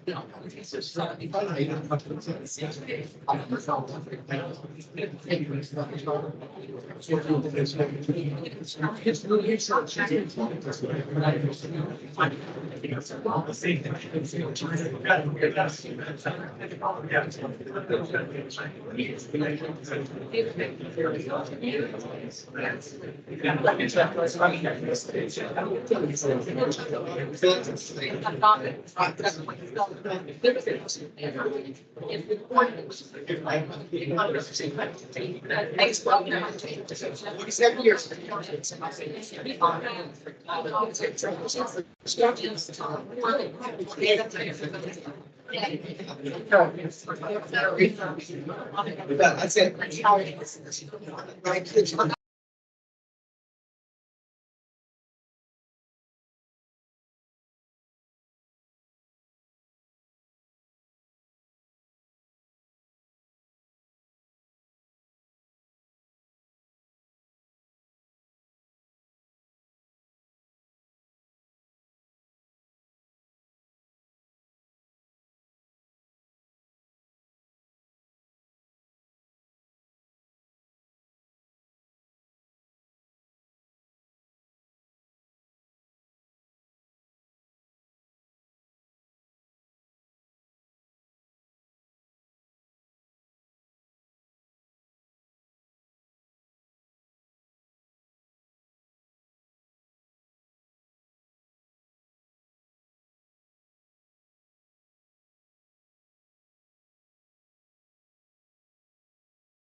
3 minutes.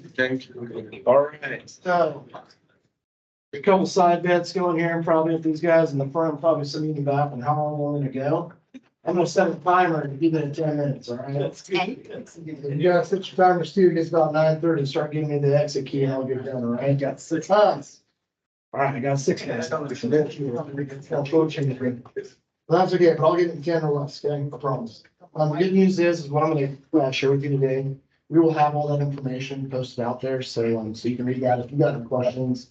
I think most of you know I'm kind of a vampire or a night owl. I don't sleep much, so you can reach me anytime you need, and I'll get you the data that you're requesting. So, with that being said, I got 9:45 to go. And Pippin already talked to me too. He's like, I got my stuff on the phone, so you better get it done. All right. Big picture for us with our freestyle retro program on the men's side, and it kind of ties into the women's side a lot too. Me and Travis probably talk, 2-3 times a week, it seems, and sometimes it can go for an hour strong. We have sent kids, we started back in April, and we went all the way from Albany, New York, and it kind of finishes up this weekend in Toronto, Albania, where Cade Loud will represent Team USA on the U23 record team, and then also on the women's side, Nicole Moore will also be on the U23 team as well. So when you look at the spectrum of where we've sent kids, it's pretty amazing. So in April, we went out to an event called the Journeyman Classic. The Journeyman Classic is a great event that Frank Papalizio, so the brother of the North Carolina State coach, Pat Papalizio, his brother runs this event, and they bring over 400 international students from everywhere, from Armenia to Kazakhstan, Kyrgyzstan, Peru, you name it. And so we had a chance to take about 15 kids out there. They got a chance to wrestle some international matches. 4 of our wrestlers got a chance to wrestle on behalf of Team USA. We set up 2 Team USA rosters against the international teams, and so those guys got a chance to represent our country in that event. With that, we had a couple guys place pretty well in that event. Ezekiel Woody placed in the top 10, and then we had 2 middle school kids that actually made the finals out there. One who would be in high school, another that's an 8th grader. From there, we pretty much got on a plane from New York, and then we went out to Las Vegas in the US Open. We got a chance to watch our wrestlers at the U15, U17, and U20 level. This is kind of important later on to get into this. So Ezekiel went from down Manhattan, formerly an artist from Junction City. He made the finals there, and it's pretty cool because Zeke has made the finals there twice, and he got a chance to represent our country over at the U17 Worlds over in Istanbul this summer. Because the other gentleman that beat him couldn't make 106 no more. And if you've ever seen Zeke, he's a itty bitty guy, so he can still make the weight and got a chance to represent us over there. From there, in addition to our U23 age group, we do have some college kids from Fort Hays State University, from Baker, from Pratt Community College, and then some of our wrestlers that are wrestling on different rosters. Okay, so that are wrestling over at the University of North Carolina, like Lon I mentioned, and kids down at Oklahoma State, Little Rock, what have you.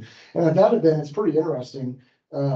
We had over 10 All-Americans in both Greco and freestyle. Wyatt Hendrickson, he was a national champion. He's actually in U23 as well, is he not? Yep. So there you go. There's another Kansas kid that's heading out there. But Terrius Henry, who wrestles for Fort Hays State University, he actually won that event in Greco and then finished 3rd freestyle. That's pretty key because there was 2 D2 kids that did that. So that's just another example of what some of our collegiate wrestlers are doing on the national scene as well. After we got outside of Vegas, before we got into the dual season, we had Southern Plains down at the casino here in Wichita. It was the largest that it's ever been, numbers-wise. It was huge. To the point where you got a lot of kids from the West Coast coming in. I would kind of look at that as like a last chance qualifier, okay? And that's kind of how it looks at it. Because anybody that medals there, they can qualify an additional spot to their team roster. So we had kids, for instance, Coach Strickland looking up with Coach Pritz. So they used my wrestling room, and they had about 5 or 6 kids from Arizona that flew in from Valiant Prep. And they got a chance to work out at my place and then go compete and win some medals there. Additionally, Derek Johnson, who's wrestling at the St. Cloud State University, is a Foxy wrestler. He was also named most outstanding wrestler at that event, which is pretty cool to see one of our own to do that and be recognized for that. So, and Derek's a killer, had this room, so it was pretty awesome. From there, we started our dual season. So we sent a team out to Pennsylvania, our schoolboy division. The longest travel, we had to fly those guys out there. Obviously, it's a little expensive to do that. We made the decision to send one team. Okay, this year, we're gonna send one team out there again, but what we're gonna do is we're actually gonna use our qualifiers. So we're gonna get these tickets purchased for Thanksgiving, or for the New Year's. Okay, because we do that, we can kind of go open-ended. It's not gonna bank up their kids, but when you know, if you we'll send a team out there, hopefully send a couple alternates. And this will be the last year that event will be hosted out in Pennsylvania. From there, then we have also the same weekend, we have the cadet duel. So cadet duel team for the last 2 years has been out at Rockford, Illinois, which is right along the border of Wisconsin and Illinois. Coach Clay Wild from Dodge City took 2 teams out there. The interesting thing with that, as big as Southern Plains was and awesome as it was almost like a field hospital for our wrestlers. So 7 of our wrestlers kind of got decimated. They weren't able to go, so it did impact our team a little bit. So this year, we're going to take a different approach. We saw the Oklahoma team do this for a number of years where they wouldn't send their schoolboys and cadets to Southern Plains because they'd literally get on the bus like 1 or 2 days later and then travel. So what we're going to do this year to qualify some additional spots for our state is we're going to send a contingent of kids up to Northern Plains, which is typically hosted in Wisconsin or in Rochester, Minnesota. I think it was at the Dells last year. This event will change from Rockford, Illinois, and it's up for bid right now. Do you hear anything on that, Will, as far as location? No? Okay. To coincide with Southern Plains too, we held our Southern Plains camp, and what I would let you know is, as that event had moved from Dodge City to Wichita, this year we hosted our cadet and schoolboy camp in conjunction with our Southern Plains camp, and we had almost 100 wrestlers there this year. So we go back about 4 or 5 years ago to when we hosted it at New University. We had about 10 or 15 kids, and now we've grown it to 100. So I ask you to continue to support sending your kids into that. It's a great opportunity for them to train with some of our great coaches from around the state. Okay. The week after cadets and schoolboys, we head out to junior duels. Junior duels has been hosted out in Tulsa ever since I was a kid. There was speculation that it could move to Iowa this year. It's going to stay in Tulsa. We've sent 2 teams down there. Our kids competed very well. Once again, finished in the middle of the pack. We do a camp there for those wrestlers down at Tulsa Union. So Coach Justin Schwartz from Valley Center, his brother's a coach there. I can't think of what his brother's name is. Devin Schwartz is a coach there from Tulsa Union. So he lets us in there, kind of maximize our opportunity for our kids to get in there. We hosted our Fargo camp on the men's side this past year out at Lebec Community College. Who's been out to Lebec Community College and seen their facilities? And full folks, okay? Not enough. They have what I would describe, bar none, the nicest wrestling room in the state of Kansas. So it's a junior college, brand new, 2 full mats. They have new dorms as well. So we're going to go out there again this year. We started that cycle last year where we were at Fort Hays State University for 2 years. And so we're going to be out of that for another year. And then from there, we're going to look to different parts of the state as we've done in the past. That led us up then heading off into Fargo. So our athletes go out to the Fargo camp for about 2-3 days. We set them back home so they can kind of get their weight down as they need to. And then we get back on the bus. The previous model, what used to happen is we would go to Fargo camp, we'd literally get on the bus, beat up, sore, and kind of already beat down a little bit, and then we'd go. And so this is just feedback that we've taken from our athletes and from our coaches and what they want. And so when we went up to Fargo is deeper and bigger than it's ever been, even on the women's side. So currently, I'll let Coach Whippen get in that, but the women's side is around the first 3 days of that. Okay, so it's a Friday, Saturday, Sunday. And then on Sunday, the boys are kind of high-fiving the women's staff and the women's wrestlers as they're kind of departing. We get to see their kind of last day wrestling. And then we're up there from a Sunday through Friday kind of ending. In freestyle, we had 3 All-Americans this year, 1 at the junior level, and then we had 2 cadets. Kind of a rough go, not where we wanted to be. Contingent of kids that we sent this year, a lot of these guys were at the lower end of the spectrum. So our roster is very, very, very young. But the good news is that we had sent the most kids to Fargo on the men's side that we had sent ever. Okay. We really believe, based on projections and the growth in our state, that we could easily send 100 men coming in the summer of 2025 for what it's worth. Okay, and a lot of that's based on where some of these guys are born, but in that graduating class of 2025, we're up in that January, February, and kind of March birthdays. So we're expecting to have a pretty good showing here leading up to the next 2 summers. On the Greco side, we had 7 All-Americans, so we got things back on track with our Greco-Roman wrestlers. And Ezekiel Wood, he made the finals in junior Greco days. And we had two of our heavyweights wrestle each other on the cadet side with the 6th place match. And then we had a couple 113 pounders, Johnny Luck from Roseville and Caden Powell from Paola, who have both had outstanding tournaments and beat good kid after good kid to get on that podium. 10 minutes is up. All right. Which is good because I only have one thing left. So after that ended, so it might be 11, Will. Okay. We had a chance to go out to the U15 World Team Trials. Okay. U15 World Team Trials was hosted at the Air Force Academy, which is great because they got a chance to just, yeah, Coach Pickens rocking here and looking good. We got a chance to go out there and compete and try to make that world team. So it's a little bit different with that age group because kids nationals, U14, and then you have your bottom end cadets. But it's the first time our state has ever sent three wrestlers out there. Actually, we had 4. We had a female Veronica Madrid from the Derby Wrestling Club. She competed out there. And then we had Thunder Page, Gabe Wasson, and Max Harris from Hutchinson all go out there and compete and give it a look. Good news is all those kids are going to be on the bottom. They're on the bottom end of that age group because they're all schoolboys. So those guys will get a chance to automatically qualify for that world team trial. The last thing I will leave you with is Kids Nationals has been hosted the last 2 years out in Utah. For us, it's been kind of problematic because Utah is a good 2-day drive from here. Typically, it's been held in Atlanta, Wisconsin Dells, a couple different places. Our state association, along with Missouri, is putting, I'd say, a very good bid and pressure on USA Wrestling to host this in the Kansas City area. So it'll be a joint effort. Wow. I mean, we're stoked, right, to get this close because I think if we can get this a little bit closer, there's no reason we can't get past that 30 threshold. When I was taking kids to the Dells and to, Atlanta and Travis can tell you this too, for about a decade as well, we'd always get about 20-some kids, almost to 30, but we could never crack 30. And so we believe if we host this in our home state, that we should smash that 30 threshold. I mean, I'm hoping 100. And that's what I put in my report was 100 kids. Okay. It would be the bullseye. And so that would save our state association some money by doing that. But with that being said too, it's going to take a lot of work from a lot of us in this room. Probably folks in District 1 because it's going to be kind of near your backyard. But with that, we've got great volunteers. So yeah, we got a lot of good coaches in our state that are doing a lot of good things. A lot of freestyle record officials that are doing a lot of great things. These guys are traveling all over the globe and so on. So when you see those guys, wrestling's a long season.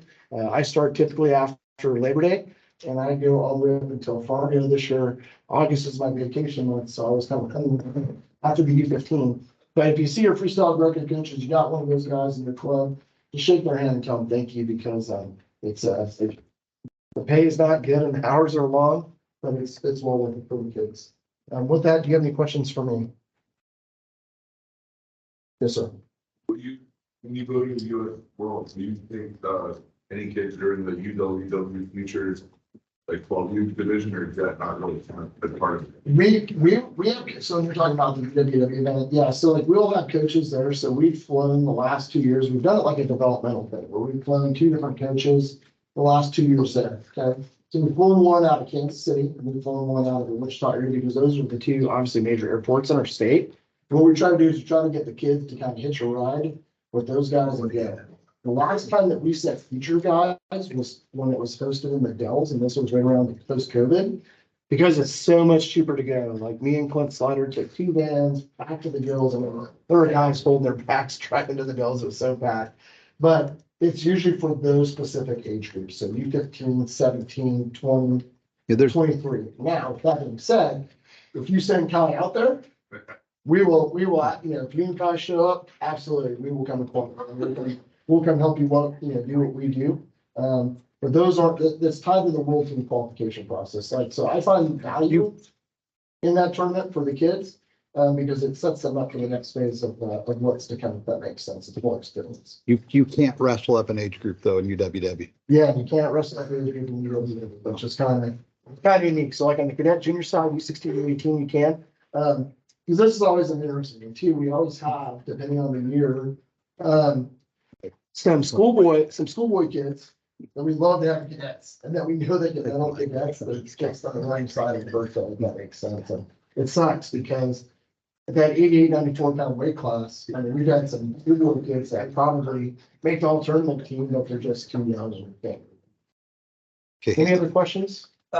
We have, how many, of our open guys, former wrestlers from Kansas? You know the number of open guys that placed? I know there was 2 of them. At the US Open this past year? Yeah. At the senior level? Senior level. Daniel Deshazer was gonna try for the Olympics this year. Yep. Then Hyatt. Wyatt Henderson. Quiet, yeah. We had Hyatt. That was the rest of them. Yep. Yeah, we didn't have as many senior level guys as we've had in the past. But like Corbin Russell was there, he medaled, of course. Used to wrestle for him back in the day. So we did have some guys in the Greco side that did place. But I don't have the exact names, but I can add those, coach. I can look them up.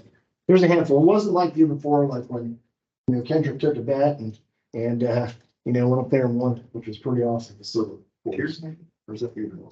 What's that? It was the year before. Yeah. So it wasn't this past year, it was the year before. Any other questions, folks? Oh, okay. This guy's hand up. I was like, oh God, here it comes. He's gonna get me.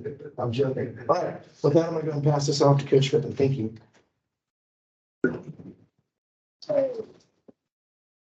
All right, keep it going for Nicole Moore, who also made a world team. Woo! Water Fargo staff. Yes.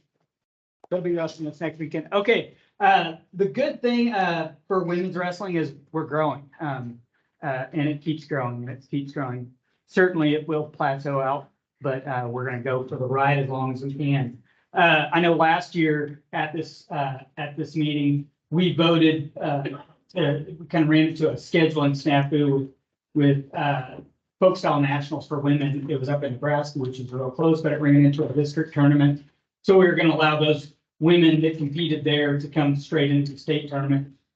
That was a great decision. We ended up with 20 All-Americans up there. Nicole Redmond and Leanna Landreth both won national titles up there. So that was very good for us, also very good for them as well, because once they get to Fargo, it's actually a separation criteria this year for them and helps out in their seating there. After that, we kind of went on, if you look at the overall body of what women's wrestling did, we did very well. Every age group, any of the national duels we placed, starting out at the Hartman duels, our girls took 3rd there. Then Coach Puderbaugh put a team together up in Nebraska for the 12U duels. Our team took 4th there. Andy Albright did a great job, put together a 12U team.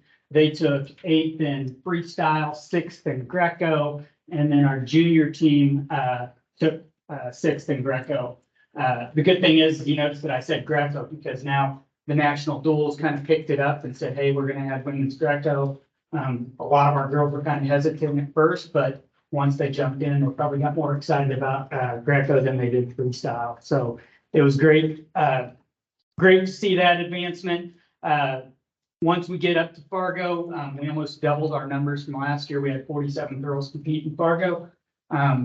Good thing is a little rough on the coaching staff, but the good thing is with that, we had 27% of our girls become within 2 rounds of placing, so they made the round of 16. So last year, if you think we had 2 All-Americans, but those 2 All-Americans were about the only guys running through the back, where we had a lot of girls running through the back. Almost half of them made it to where they were within the round of 3, or 3 matches out of place. And so did very well. We had 2 girls, Dresla Johnson and Caitlin Hitchcock, both come 1 match away from placing at Fargo. The thing is as the numbers go up, the talent level of girls wrestling continues to grow. So biggest feedback that I guess we came back from Fargo with is we just got to get better. We got to get more time in the wrestling ring. And I think that we actually got to train for that tournament, specific training for that tournament, because it's more brutal than anything we're going to do in high school. And I think it kind of goes for the guys too, that those tournaments are tough and you can't just expect to train not as hard as you did in high school. You got to train harder than that. So Overall though, great success, great improvement. From the national stage, we've done very well. And then, like I said, we also added, more women to our coaching staff at Fargo. We got Brooke Bogren, who was our first Fargo All-American ever. She got added in there and did a good job. And then we had Nicole Moore, come in, who's also made, this isn't her first world team she's made, and she does a great job as well. Having those, I think some of our girls need heroes, and it's great that we can bring them into our coaching staff and their women as well. So, any questions? Awesome.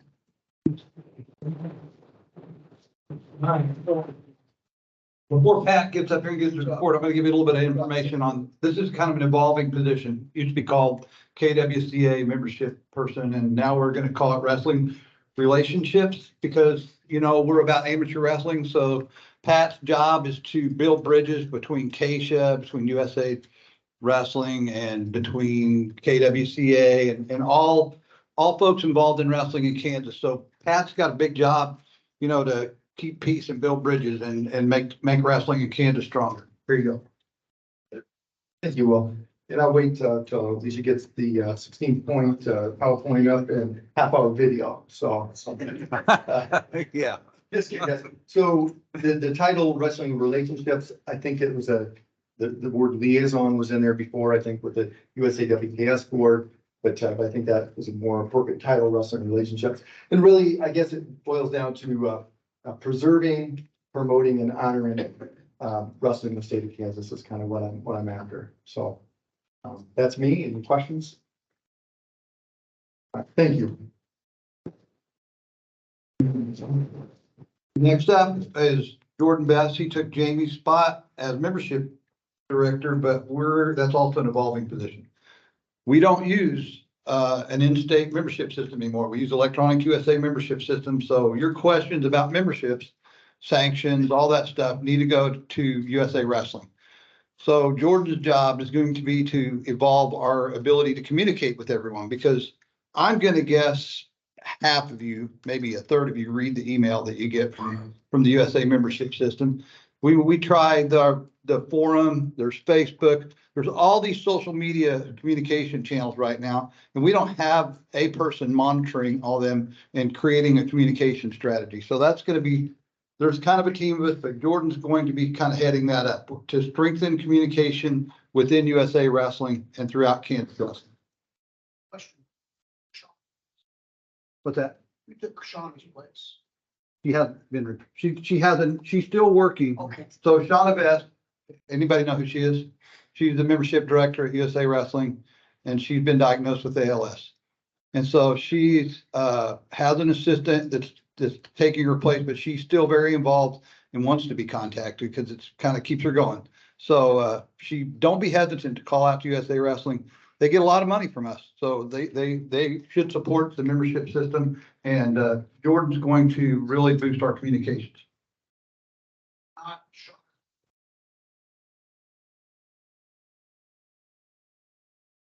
I didn't know I was gonna talk today, so I didn't prepare a speech like Pat did. You guys see me all over the place at the state tournament. You see me, I try to get as much communication out to you guys as I can. As this role develops, that's my plan, is to build relationships with each one of you guys so that I can answer those questions and we can kind of navigate to where Will doesn't get blown up with a bunch of questions later on as well. I don't have anything else. That's me, and I look forward to working with everybody here. Thanks, Jordan. I guess speaking about Shauna, so, she has ALS, she has insurance and all that, but insurance doesn't pay for things like ramps, to get into your house whenever you can no longer walk. And Scott, he really stepped it up. He had a ramp available, and Tony Black drove to Dodge City and loaded it up, and they've already installed it in the front and the back of Shauna's house. So give a hand to Shauna. That's what the wrestling community is all about. Joe also doesn't have a speech, but he's going to talk about what his role is just briefly. He said 30 seconds. All right, so unlike Jordan, I don't look forward to working with you guys. Because unfortunately, the majority of the safe sport role is to deal with problems. And behavior problems. So the one thing I'm gonna ask of you guys, all of our coaches and our parents, is to expect and demonstrate role model behavior. We're all capable of doing it. I've been in wrestling pretty much since third grade. I know how emotional it can be. Okay, but that's part of the sport. We've got to demonstrate that role model behavior. So hopefully I don't have to work with you in this capacity. And I just get to talk to you like, boom. Thanks. Thank you. You gotta get yelled at all the time, Bill Nick. Yeah, I don't have a whole lot. Mostly it doesn't really mean much to you guys, but I'll say it anyways, in case there's some officials in here. 2023 season, we had right around 100 officials. That's pretty much what we have every year. Did seem like we had a little bit more younger officials, which is kind of the right spot to me. Nothing against the old guys, but we do need young guys. Realistically, I'd say we need to be at least 50% more than that to be comfortable. Seems like every week when there's 4 or 5 tournaments in Kansas going on, I've got tournaments calling me, hey, who do you have? Well, when we got high school tournaments going on at the same time, it becomes a problem. A few things this year that can be a little bit different. Again, it doesn't mean much to you guys. We have a sign-up process that Joe has helped me out with. We've been new form. We're not going to have a list of officials. It's going to have guys that used to work 20 years ago. It's going to be updated every year. And then obviously something that's going to get talked about later that's probably going to affect the officials quite a bit is maybe that video review of the state tournament. And obviously every year there's always rule changes, but that, you know, Will touched on this earlier, but in the attempt to recruit and train new officials, we're going to continue to reimburse the first year guys. And then we're also going to have those guys from each district go around. Obviously, I can't be everywhere every weekend, so having 4 other guys help me out, find new guys is going to help out. Just get the guys coming there. Like I said, they'll have an allotted amount of money that they can spend basically on travel, and then we'll be paying them per diem every day for making those tournaments, go talking to high school kids, even college age kids about starting officiating. As the season goes on, you know, it's an issue. We get to the state tournament, districts, all that stuff. Guys aren't always on the same page. So on top of, you know, those guys talking to new guys, we want to, you know, the retainment side of things.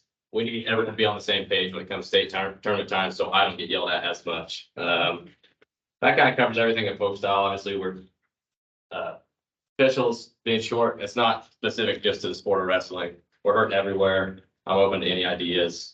Anything you guys got, reach out, please. And then in freestyle Greco, I'm not very hands-on with that stuff. I kind of let Adam Venegas handle a lot of that, but he does a great job. He gets guys everywhere across the country. Like Charlie goes everywhere. Adam's worked the Olympic style or Olympic trials last year. Those guys go everywhere. We have a very elite group of officials in Kansas and the freestyle Greco side of things. So that's pretty much all I have for you guys. Any ideas as far as how we can tackle the issue of official shortage? I want to hear it. So. When we're hiring coaches, right? What's a fair rate? Well, so yeah, that's a good point. I would say that, and obviously I can't say what is average. You know, I can't tell you what it needs to be. Or I can tell you roughly on average, like a kids tournament in the Wichita area, I'm most hands-on with that stuff. Some of them are paying $300 for the day. Is that enough? I mean, if you don't go super late, yeah, I'd say that's pretty fair. Obviously, everything's getting more expensive. You know, we have inflation everyone's dealing with. We can think whatever you want to come up with on that. But all I know is like when I go do a high school tournament, and I don't work as much kids as I used to, but you get paid pretty fairly at those things. So I think you get what you pay for. yeah. So like James at James's tournaments, he pays pretty fairly, and you know you get a decent group of guys. And you know, right, wrong, or indifferent. If you pay less, you might get worse guys. Do you control what you pay, or do they tell you? It's kind of a negotiation type thing, like so when I work with Dylan kind of tells me what kind of the going rate is, but I'll tell you this, like, he could say the rate is whatever I'm gonna pay, because I want quality, respectful officials there, right? It's like, to me, like, it doesn't matter like where they reside, where they live. What I care about is making sure that we're not gonna have any issues, the event runs smoothly, and the kids and the coach, they're getting the best officials that we can. That's not a knock on maybe guys that their officiating game isn't there, but you absolutely get what you pay for, like anything else in this country. If you go cheap, you're probably gonna get a cheap result. Pay good, you're probably gonna get a better professional, well-rounded result, my opinion. Any other question? Your phone. I also recommend, go ahead, stand up. That's right. So From young officials, what's holding them back? You know, it's a. I get it. I mean, You know, I hear that all the time, Jim, but you can put earplugs and earmuffs on. I mean, well, I mean, ignore them. I'd like to make a comment on that because, you know, if we accept that video review, it takes a little pressure of getting the right call for that official. You know, you got a young official, sometimes they don't understand the rules or they make veteran coaches. But if we put that video review, we started at the state level. That'll be coming up for discussion a little bit. So I mean, that would help. I mean. We'll be there. well, Colin, what I would say, Colin, is maybe some people agree with it, maybe some don't. Like my dad was a hard ass on me growing up, so I'm used to getting yelled at. I can take some of that stuff. Some guys aren't raised that way. Some can't take getting yelled at, someone in their ass, whatever the case may be. It's hard to blame a guy for that, especially if the coach is being a complete dick. But we do not have a kids modification for coaches misconduct. So if you get tabled and the guy doesn't have a good argument, you give him his warning, you get tabled again, he's gone. That's the easiest way to handle that, is use the rule. And then they won't come up and table you 16 times a match. So just use the rule book's in your favor on this, if you're official. And then everybody as the club director should educate your dads and your coaches. That's all you get. You better have a good argument when you go up there, and you better ask it in a respectful manner. And I will say some officials that confuse passion with disrespect. So you've got to conduct yourself ultra professionally whenever you're questioning somebody who's out on the mat trying to call the match.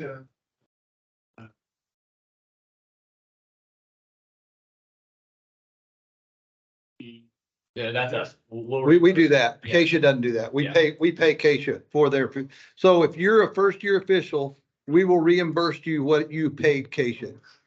Yes, we're doing that. Yeah, we're trying to grow officiating.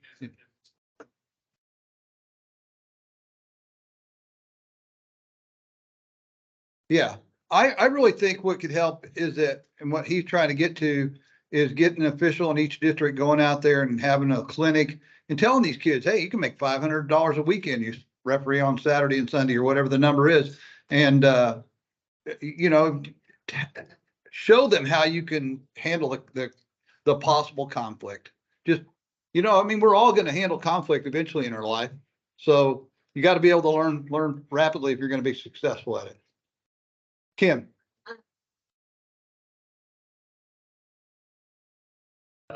Yeah, so Cause is that, and I don't know this Well, anymore. that's the USWA card, you mean, for freestyle Greco.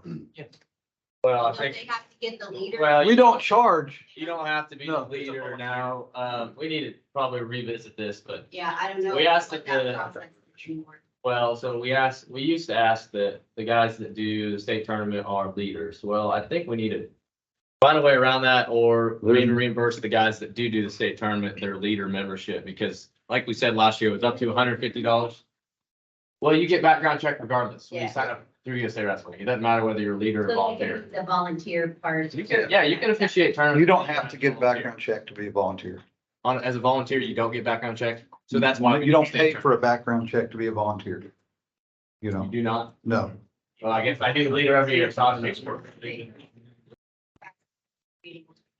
You what? You guys still pay for background check. Wrestling leaders pay for a background check. Volunteers should not have to pay for a background check. Yeah, I'm sure. You wouldn't be a volunteer if you have to pay, then you get a membership, a full membership. So, I mean, we can go back to USA Wrestling and push back on them. That's what these meetings are for. But right now, I mean, the pendulum hasn't swung back much yet. So this safe sports thing is going to keep being more and more invasive as far as the testing you have to take and the refresher courses and that kind of thing. So there's also a USWA officiating card that you need for freestyle and Greco. And I thought that's what you're asking. And we would definitely pay for that for a first year official. Where's the guy go? If kid that wants to be a rep, where'd he go? Look for clinics or anything like that. You give me a call and then, like up in your area, like in a couple of weeks, Brent Lane's gonna have a little clinic for new guys. But what I would always advise, but I can't be everywhere, but try to find someone that you trust. It's like a mentor to watch and someone that does a good job.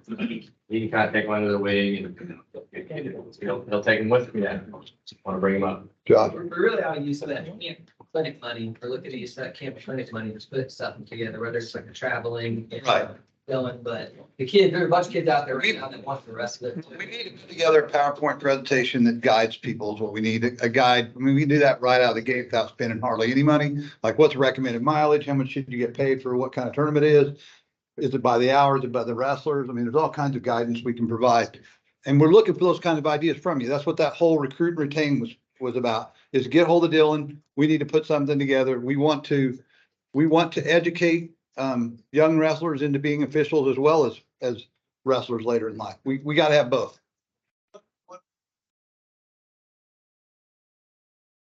So you don't, in order to just work the regular season, you got to have a USA Wrestling membership.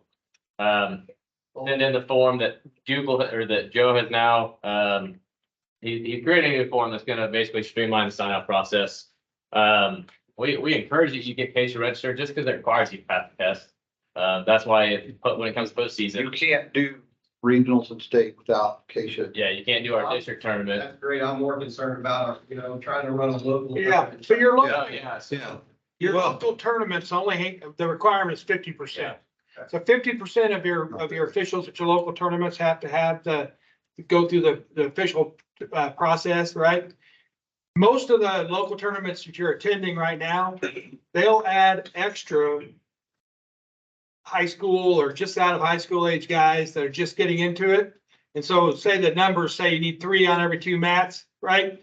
They may bump that up to where they have 4 on every 2 mats and they have those new guys in there. And I think that's a good model for most of our. Those guys will have to take the volunteer USA. They take the volunteer, right? So the whole safe sports thing is anybody who's coming in contact with an athlete has to pass the safe sports. So, we can make sure that they're educated on what's allowed and not allowed as far as adult athlete contact and that kind of thing. So, everybody here is taking it. It was pretty redundant this year. So 2 hours long. Yeah. What's the best way to contact you just after here? Or you got a phone or email? Yeah, so my phone number's posted on the website. You can call me, you can text me, there's an email on there, you can send me an email. And then we also have that form that you can submit any questions through and I think the Sports Engine website may be going away. Is that right, Will? Yeah, it hasn't happened yet, but we'll have all the. If you can't find it on there, there's also a way to just submit a form and it'll come to me. We won't change the website without a lot of communication where that happens. Any other questions about officiating? I'll add one thing. We reimburse new officials up to $200. That includes their Keisha, whether they pay for leadership with USA Wrestling, their whistle, their pants, whatever it takes. We want that first year person being able to stay in there. I did pass that on to Keisha with Mark Lentz. He's going to be passing that on to all of his meetings that he does with officials on first year reimbursement. My email address is on the website. That's where I've been telling people to send those receipts to. We can check whether I can check whether you're Keisha certified. I can see about the volunteer on USA. And if we take a snapshot of your bills, give me a summary of it, I'll reimburse it up to $200 on brand new officials. Last year, we budgeted $4,000 for this, $611 got spent. So we're looking forward to promoting new officials, bringing them on, making sure that it's minimal for them. So. And if we get to $6,000 and a guy comes in and wants his reimbursement, we're going to pay it. That's not a cap, it's just a budget. All right, any other questions about officiating? All right, Wade.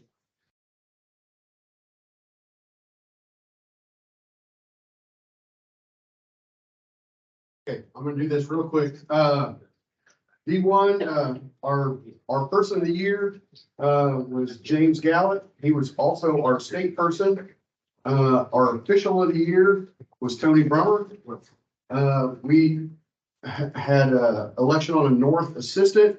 Todd Evans got that position again. Our district location, we're up in the air between Ottawa and possibly DeSoto. Freestyle director, we had a couple of nominations of guys that were not here. if they are not interested, Scott said he would do it again. Scott Reed said he would do it again, so, I feel like we're in pretty good hands now. That's all I got. Thanks, Tony. District 2, Richard. State Person of the Year is Chad Beeson. District Person, Mike Church. Official of the Year, Alex Lipinski. Our district tournament will be at Kansas Star Arena on March 2nd.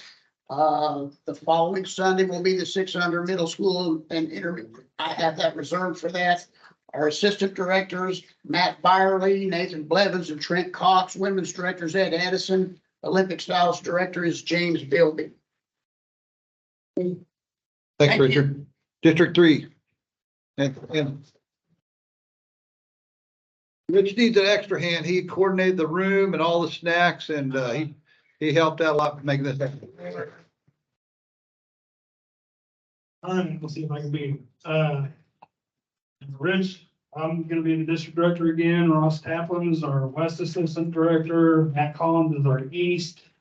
Tyler Douglas from Obunsee is our new rules rep, and Lawrence Looters is our new freestyle director. We've actually got our district tournament already decided since the line. There you go. District Person of the Year, Tanner Ogden. State Person of the Year is Cody Lambaugh, and Nigel Isom's our Official of the Year. Thank you, Rich. The tournament's gonna be held at Gross Memorial Coliseum in 4 days. Our Official of the Year is Hunter Edwards. District Person of the Year is me. I guess. State Person's. Did you vote for yourself? Yeah, I did. I just appointed it. State Person's Kelsey Up.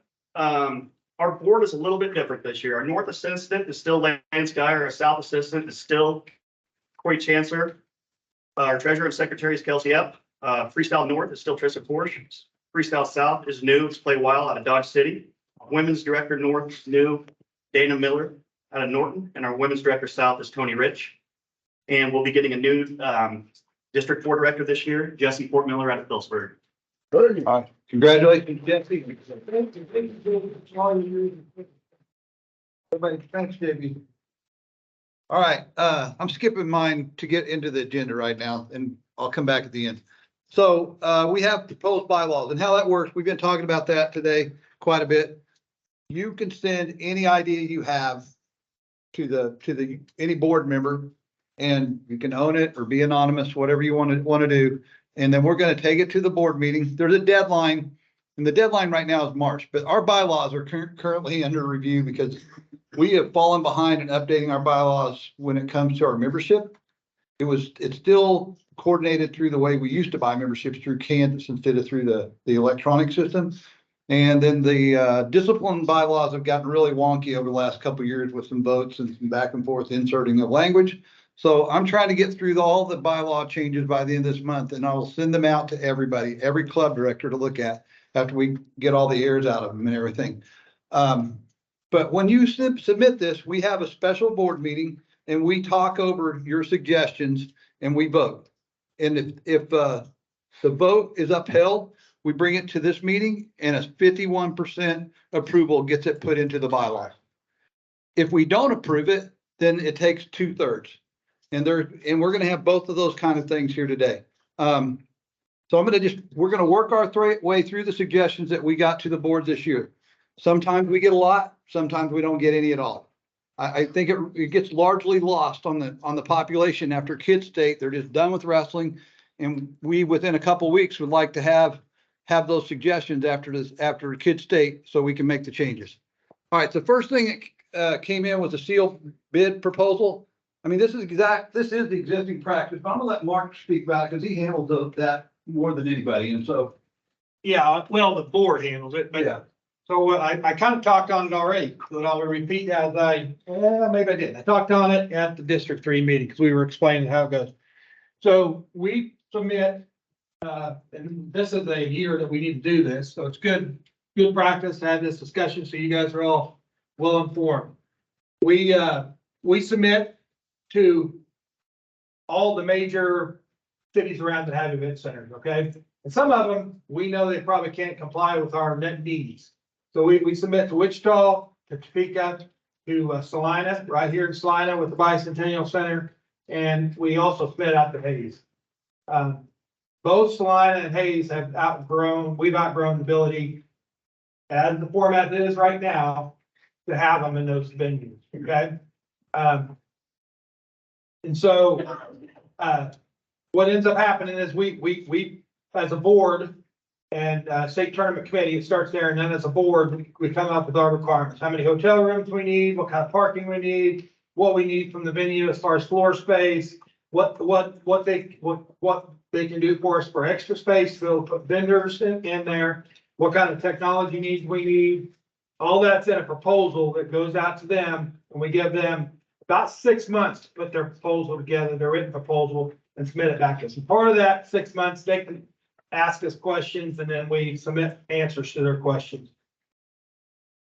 After the questions get asked and answered, it gets into a quiet period where there's no contact from us to them. It's their group. Usually it's a visit Topeka, visit Wichita. Some of them have different names that are putting the proposals together. It's their job to put together a compliant proposal and get it back to us. They will submit bids back to us in a sealed format as set up there. And then we open them at a special meeting as a board. Okay. And that's basically what it's calling up here for us to do. We open them in a special meeting as a board. At that point, we can do a couple different things. We can say, hey, we need to visit. Okay, if we think we know what the menu has, we may not do a visit. But at that opening, we at least give them an opportunity to give us a verbal presentation of what their proposal has in it. We'll evaluate it on all those things that we put in there that we need: the technology, the parking, the hotel rooms, the venue space, how they're going to treat us hospitality wise. We evaluate all those things. And then the last thing is what they're either going to charge us to host it, or what they're going to grant us to come to their venue. Okay. And usually it's both. The current contract we have now, I think we pay $17,000 for the weekend, right? Well, then they kick back, the city or the organization kicks back the money that pays for that plus some. Okay. And so the big things we evaluated on as a board are the top line items, not the money. They can offer us a bunch of money and they're not perform at all, right? And so we're evaluating on, do we have places to park? Do we have places for people to sleep? Do we have enough floor space? All of that gets evaluated. It's all in an open meeting. It isn't anybody sitting in the back room doing it. And there's been several times we've had that open meeting. We only have so much room in a boardroom. But there's been times when Will wasn't on the board at the time, and he came and part in the meeting, or somebody else from Wichita. I just think Will out there as an example. But there's been people that come to our meetings that aren't necessarily on the board to witness, what's going on. Okay, so it's open. And then at that point, the board votes on the venue with all those criteria. And the last couple votes were, I think the last one was unanimous, right, Richard? But the ones before it, that there's been it's usually pretty lopsided vote of where we're going to go. Because by the time you go through all the different categories, it becomes pretty obvious where we need to be. Sometimes there's times people are in the room, they want to be someplace else, but it comes down where it's the best for the organization. So I don't think we got a motion or a second on this, but if we vote this in today, it's nothing that we're not already doing. So I'm okay if we raise hands and vote on it. It's exactly what we do.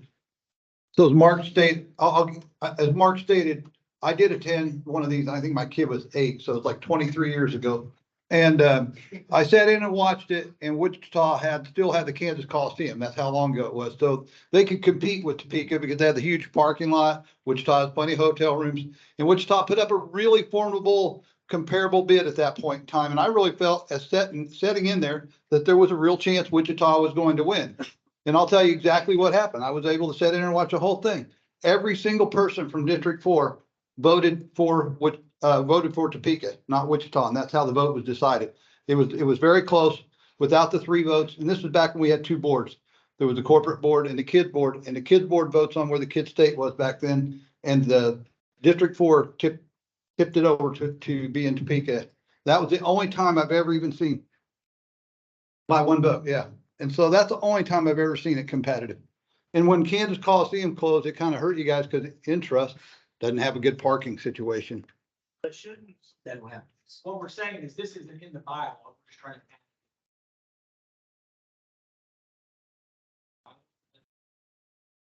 Okay, yeah, I mean, I'm Yeah, that's what I think. that's what we're saying. We do this now. If you want to add it into the bylaws, we can do it. So if there's a motion from the floor, we'll entertain the motion. All right, Jamie makes a motion. Anybody second it? We got a second. All in favor of adding this language into our bylaws for the state bid process? Raise your hand. One per club. Anybody opposed? We'll just wait. Anybody opposed? Unanimous. So let me ask you this. Well, you can't now. We already voted. I'm just kidding. You guys go, let's say you go to Topeka, you go to Wichita. You get a bid from Wichita, you get a bid from Topeka. You guys look at it, board votes on it, and it says, we're going back to Topeka. Shouldn't that not be the final say? It should come back to the body to be voted on again, to be approved? If you want to put that in the language, you'd be more than happy to. I didn't write this stuff to begin with, so. It's been this way since the beginning of, I don't know, Greg's been around longer than anybody here.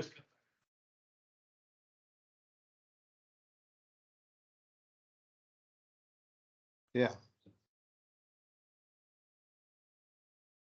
We can bring it back to the body if you want to put that language in here. Like I said, I've never authored any of the bylaws.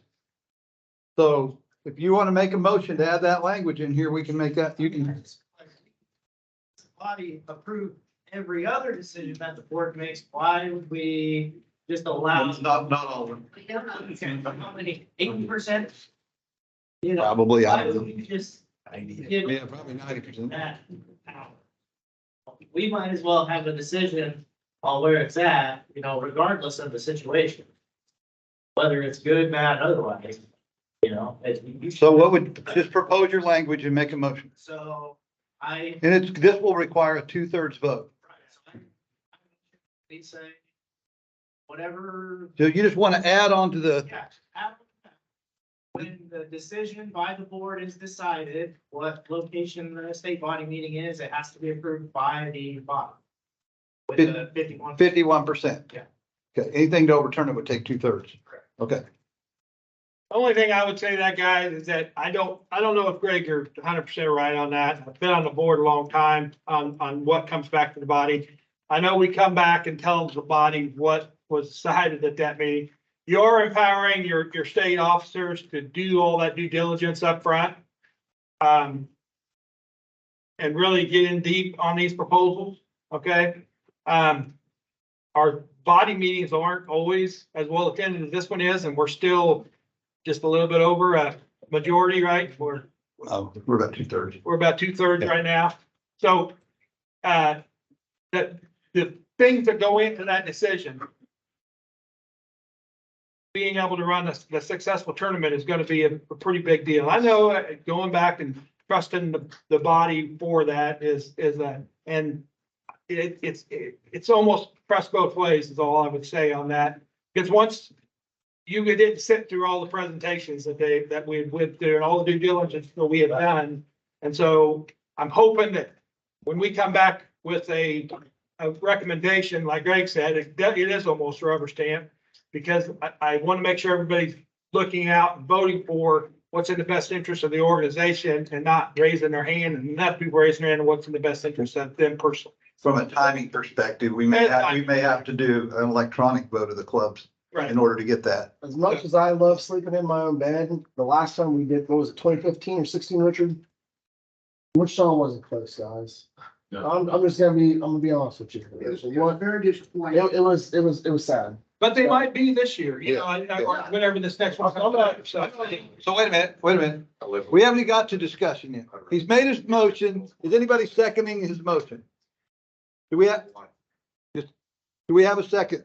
for, I'll second, please. all right, so his motion's been seconded. Now we're open for discussion. Oh, You don't. what I'm trying to get. Now the room for Oh. discussion. I like Topeka. I've been going there since I was, 6, 7 years old. When I say that it wasn't The close, roughest. there was 30 to 40,000 reasons why it was back in Topeka. 30 to 40,000 reasons. But it's. Wait a minute. Greg has the floor. Topeka facility and the Wichita enjoy the same company. Man wants both of them, so they know what they're doing with each other. And I don't think Wichita tends to be competitive because they know they can't handle both. Well, it's Yeah, not the, it's a big, the parking is the huge issue there. Yeah. it's not always just the venue, Greg, it's the county and the city and all that. Yeah. It's a Wichita Sports Commission too. I understand, but they are interested still managed by the state. Right. So is this place. So is Salina too now. All right. So we have a motion and a second to add into this language that we will need a 51% approval by the state body in order to ratify the location of the state tournament after the contract's been approved by the board. And we may need this to take place through an electronic vote, which will be in the bylaws. So all in favor, raise your hand for that. We got 5, 6. All opposed. All right, motion fails. It's a nice idea, though. It's a good idea. All right, let's move on. The next suggestion. The state tournament is not seated, then true second will be included in the tournament. Was supported by the board on a 7-5 vote. So we need a motion from the floor. Is there a motion from the floor to have true second at the kids' state tournament? What I mean by true, well, I got it. We're not over discussing it. So, yeah, yes, the question to me. We have to have a 51% approval. It could die in committee and nobody wants to even do it. So, all right. So what it means is that if the second place wrestler has not wrestled the third place wrestler in the tournament prior to that, the third place wrestler can challenge the second place wrestler for true second. That's using the existing format that we use today. Yeah.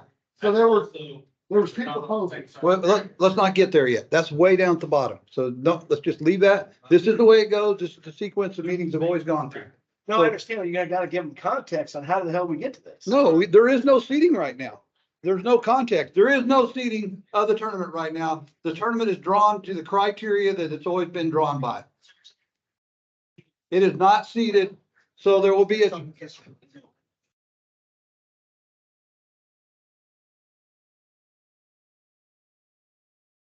Yeah, the way it is today. Well, but this is the language that was given to us. So the way it is today, there is no seating. So there is interest in wrestling for true second. Does anybody want to make the motion from the floor? Joe makes a motion. Wade seconds it. Now we're open for discussion. Raise your hand. You're first. I mean. Hey, This is a no-brainer. I mean, let's go ahead and get this moving, man. Okay. Everybody knows what our criteria is today. This fluctuates every year. District 1, District then 1. goes to District 4, 2 and 3, and then the following year, that rotation changes. But you've got to add the other part though. Joe explained the random part. That's not, there's no rotation. We draw. Random. Yeah. Run down the petition, but based on how it's played out, I won't take the bet, but I bet you D1, D2 matches up this year. Yeah. But no, it is a draw. I know it's random, but It's a random. it's probability. It's probability. The probability is 25%. It's the same every year. It is. It's the same every year. 33, whatever. So, Amy. All right. Does anybody else have any discussion about this? Yes, sir. Well, that's not up. Well, stop. I'm going to run this meeting. Sit down. Two of the other things you said. Sit down. Was pissed and got voted down. Sit down. Yeah, but that's later. You gotta let the meeting work your way as folks know. Yeah, now, you're causing chaos in my meeting. Joe, yes, you are. Just a minute. He has the floor. Do you have any idea what kind of time this would lengthen with state tournament? No idea. It would be after finals. The kids would have to have their minimum rest. So that's all I know. I mean, I have no idea. Potential of 150 matches. It's 150 brackets, right? Yeah. Right. Hey, order in the meeting here. Joe has the floor. I don't know that I heard a single negative. Great. Because it's not, even, we did it to start because we didn't seed the tournament. We added seeding this year or a couple of years ago. We still do it. It's still looked at positively. Okay, and the reason is, especially for this, the folk style tournament, where they're placed on the bracket, right? Not seated, not separated. They're placed. It sorts out that.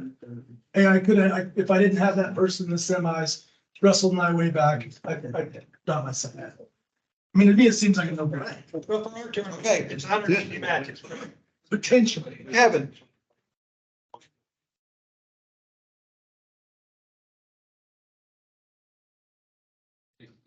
They have to wrestle. They have to wrestle. Head to head, just like. Head to head. Just like golf. Joe, how many matches would that have? Well, there's a potential of 150. So with every one of them, right? Right. That's what I think. We're talking. Yeah. How many brackets do we wrestle medal matches on? I bet you're. Wait a minute, James. I'm gonna say less than 10 matches. How many mats do we have for the medal round? How many mats do we have in the medal round? 8. 8 matches, or 8 mats. If you had 150, it'd be 20 at max. 15, about an hour. It would add an hour to the tournament.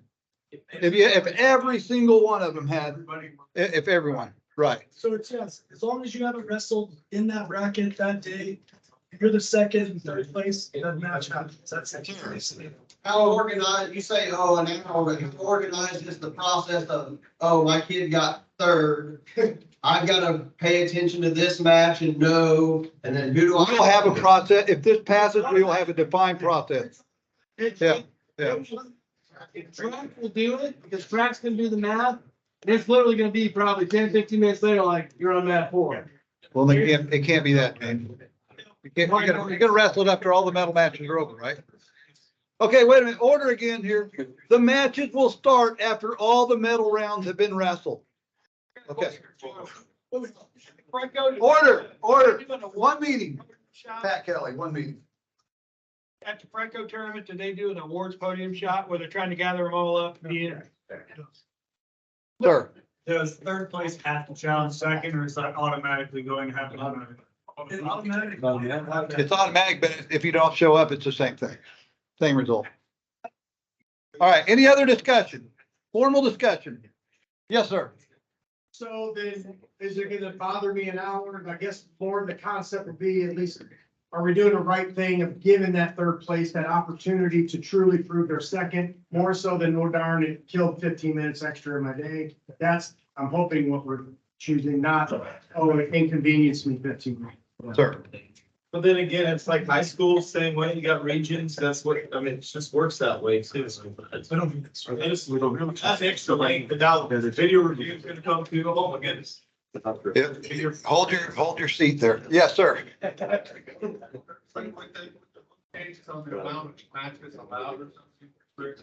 We have unlimited matches allowed. You say it's automatic if it goes into track wrestling. What happens if that kid just goes, I didn't even want to, I'll take third. It just he defaults. That kid automatically take a loss? No, it'll just be a default. And I'm gonna take as a competition loss in the track wrestling rating. Huh? No, it would be a default, not a forfeit. It's different. Because he didn't wrestle. He didn't actually start the wrestling. It's treated differently. Go ask Dave about the pin thing, because this all came up and all that. So if you don't actually wrestle the match, it's not going to impact your track wrestling power rating.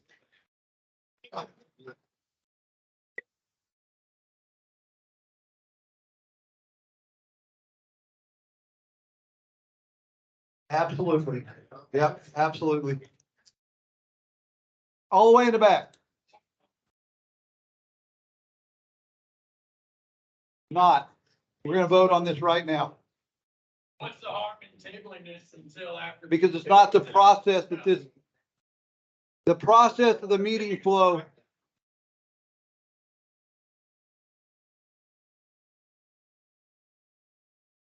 There will be an opportunity for you to vote on seating but it comes last because it takes the 2/3, because the board voted seating down. So, and that's the way the meeting's been structured for forever. I inherited that structure. So, all discussion over with? Any further discussion? Then we're gonna call a vote. Richard calls the question, Joe seconds. All in favor, 1 vote per club, raise your right hand. Okay, we're gonna have to count these. Keep them up. Keep one down. You can't. You cannot vote for 2 clubs. The Freestyle Club doesn't get a vote. Only the Folk Style Club gets a vote here. Yes. Nah, I'm serious. You want to go read their bylaws?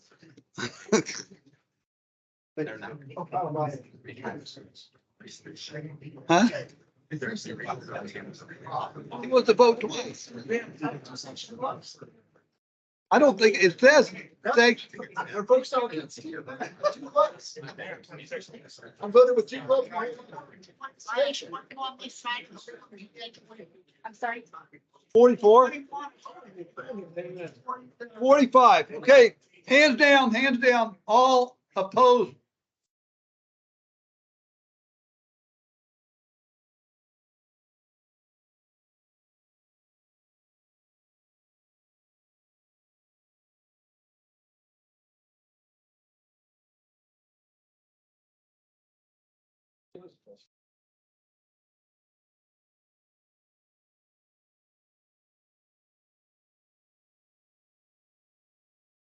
Okay, so 40, the motion passes 44-39, that there will be a true second match wrestle at the Kids State Tournament this year.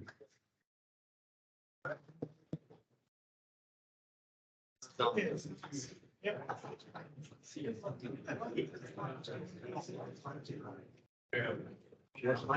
right. Everybody has a handout, correct? Motion, call the meeting to order here. All right, everybody has a handout on video review, right? They were all available to everybody out here. Oh, yeah, I got Bill. So there's a motion. Is there a motion from the? You have some left. You want to call for a roll call vote? You make a motion for a roll call vote, Matt. That's what I would do. Is there a motion for a roll call vote? We have to call each anybody from the floor? Does anybody want to call for a roll call vote on the last vote? Ed? Okay, there's been motion and seconded for a roll call vote. All in favor, raise your right hand. I know, that's all you can do though, right? Roll call vote.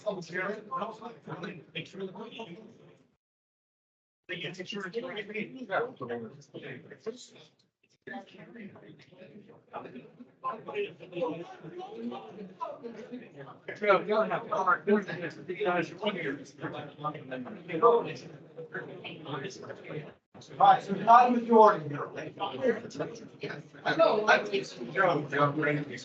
Joe Duck. Just like the movie. All right, motion for a roll call vote fails. All right, video review. Does everybody have their handout? There's a process for video review at the state tournament, and it's outlined very clearly in your handout. Is there a motion from the floor to move to a video review at the Kansas Kids State Tournament? We motion to change the wording.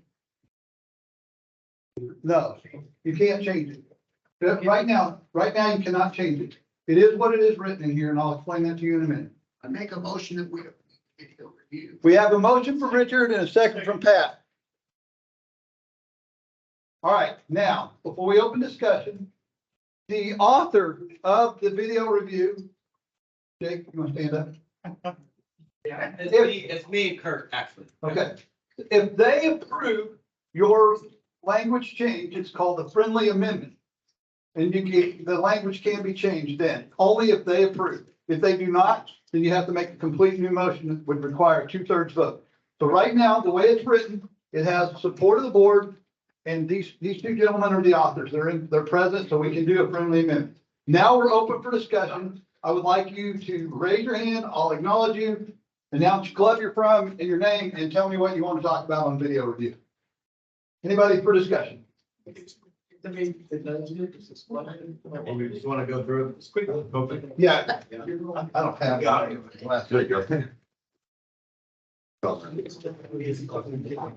Of course, the writing's releasing. Let's get this so long. Section 3, tournament operations. Article 2, qualifying post-off tournaments, which would include regionals. Just so you guys know.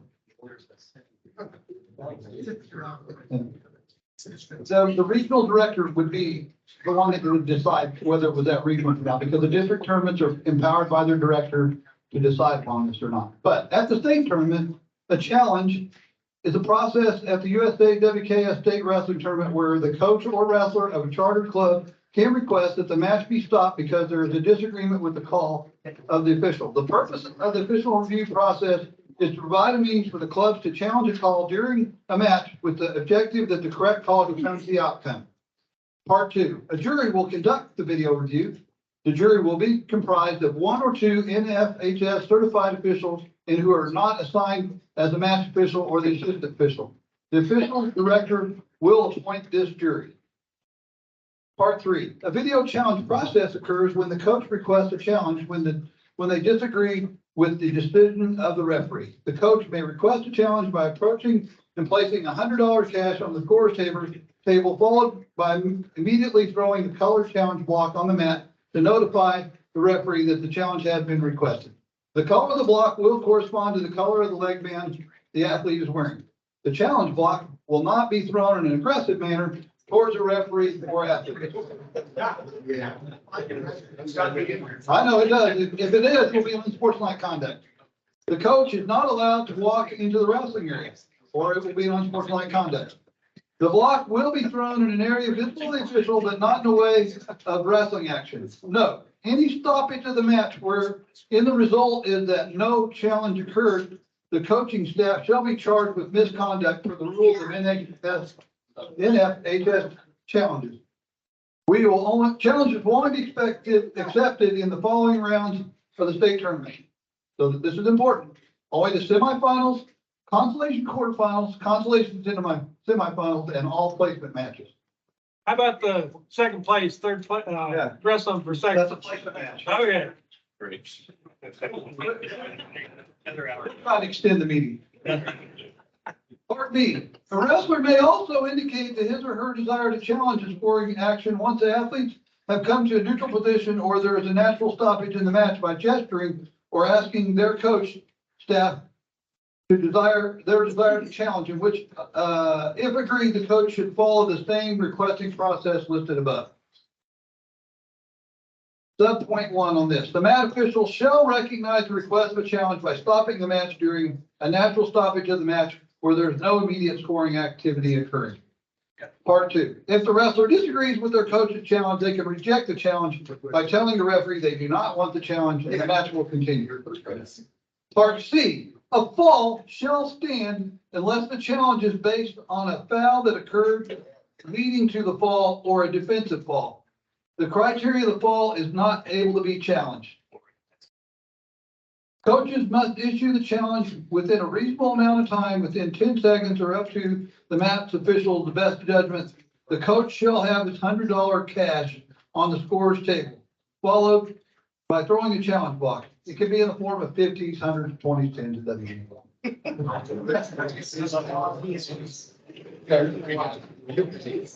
Coaches must issue, all right, order. If the brick throw is delayed significantly, the challenge will not be accepted. If a natural stoppage occurs in the match and the challenge is not offered prior to the restarting the match, the challenge will be denied. Challenges made after the match is ended, after wrestlers have left the wrestling area. The only exception is when points are added to the scoreboard after the time was out or when an action occurred just before the end of the bout. The video pertaining to the challenge can be watched by the jury using the mat side computer or from a remote location as set up by the USAWKS tournament director. Wait. There's more. There's more. There is if there is a technical problem where the video is not adequate for review of the challenge, not available, the original decision will stand and the coach will be given back his $100 cash along with the challenge block. That's the other thing. You lose your challenge block if you lose it. So you're only going to get one if you fail. If after the review, the original decision is changed by the jury in favor of the coach who requested a challenge, the coach will be given $100 cash back and his block. One challenge situation, it could result in time being added back on the clock. If a scoring situation or confirmed fall was terminated to be a direct result of an offensive foul overturned by the jury, the time will be determined and set back to when the foul occurred. Hence, wrestling will be reset to that time. Point J, all decisions made by the jury will be final and will not be changed. Therefore, it is not possible to request a counter challenge. In the case, part K, in the case of a serious technical mistake not seen by the referee, examples, timekeeper mistakes, wrong point published on the scoreboard, mistake in resuming the bout, declaration of incorrect winner, etc., the mat official can use the video at mat side if it applies to correct the situation. Point L, the proceeds less the cost of video review accumulated from lost challenges will be applied to USAWKS General Fund. These monies will be used to help offset the injury cost of officiating for new officials. So in other words, it goes to that recruiting official, retaining official. All right, now, questions? Sorry. Dylan? Yeah. You have an overturn rate for last year, do you? Overturn rate? I mean, we didn't do it last year. Yeah, Right? So- anything that you might have. Well, so all I can tell you is, and the only tournaments I do every year, like the NAI Nationals I work, we have video review. It's obviously handled a little bit differently. Most of the time the call stands. A lot of times it stands not confirmed because it's hard to see something. You know, you don't always have definitive video proof that, yes, we know for sure that this was the call.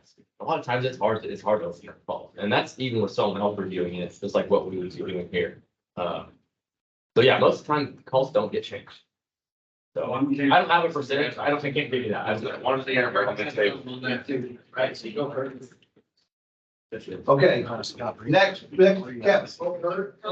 Wait, Speaking to that, adding on to that. Go. Hey, when originally presented this, being an old fashioned official, doing some of those national tournaments, take rollover. I asked Tom, the head official down there, how many times how many challenges in the finals? He said 17. How many of them got overturned? How many people kept their money? 11 people kept their money, or 11 challenges kept their money. That was the percentage you were seeing at the national tournament. When we took a look at what colleges does on their reviews, they run about 62% is what data says on overturning. 62 on overturning or sustaining? Overturning, but their process is a lot quicker too. I think you got that version. Yeah, to me, and I think I've never heard of it being a majority overturned ever. In my limited experience, we don't overturn many calls. Yeah, I mean, I can get the data for Fargo because it's pretty much the same process we have in Fargo. But The thing is with Fargo, they have those. yeah, you know what the data is at all? I don't know what the data is, but the getting the right call is about, that's what it's mainly about, getting the right call. That the cameras they use is a wide angle camera that gets a huge percentage of all the map. So I mean, it's very successful. All right. Fargo, you can throw a play every match, no penalty. No, they keep them off. There is a penalty. Yeah, they keep it. 1 point, there's a 1 point. But let's say it's the end of the match. How many times at the end of the match? There's a lot of matches. Just in that match, though, if you throw it, you lose it, you don't get a challenge in that match again. Yeah. And you lose a And you lose a point. I saw it happen. Yeah, on all codes. Well, let me explain something. Just to everybody who thinks this is gonna be crazy. If we reinforce the table approach of misconduct, this eliminates that problem. Because your choice is throw your block and put your money down or stay in your corner. Because if you go to the table, you're gonna get misconducted right away, because you can either throw the block or stay in your corner. And so it will dramatically speed up wrestling. That's my question, when Okay. you call me.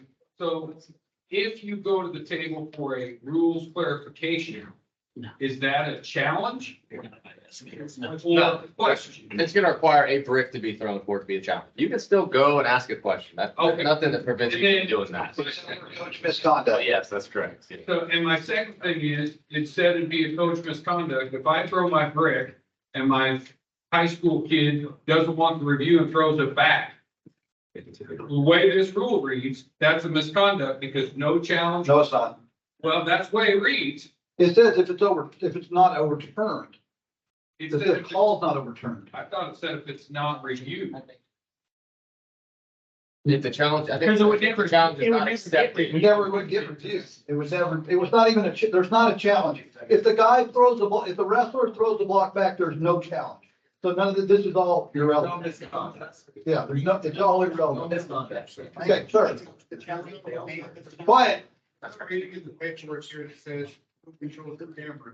Would the camera be the only one on the table, or would it be preparing for coaches? No, it has to be the official camera on the mat. The one that, the flow wrestling or track wrestling. Well, All I'm just saying there's nothing. right, hang on. Kurt? Jacob? Should we add language that said only the official camera on the table is used for this purpose? It says in the message. My original draft had that in. Yeah. That's from Matt. All right, it's already in there. Okay, If it's truly about getting the call right, instead of $100, how about if you get the challenge wrong, they take a match point away or a team point? Yeah. Instead of $100, I'm not gonna, if my kid could be in the same island line, nobody got those, I'm not gonna throw $100 down and they see it wrestling turning over to. And that's also going, that was also to control this or deter. Yeah, there's gotta be some deterrent. Otherwise, we're gonna, I mean, I hate to say it, we're gonna have hundreds of challenges. If we add a punishment instead of a monetary Oh, value. wait, whoa. I'll recognize you whenever it's time for your discussion. Dylan, we got guys all over waiting here. Well, So can we, one meeting. can we add to that someone over 21 is the one going to run in that camera? Not a 14-year-old. I'm gonna volunteer.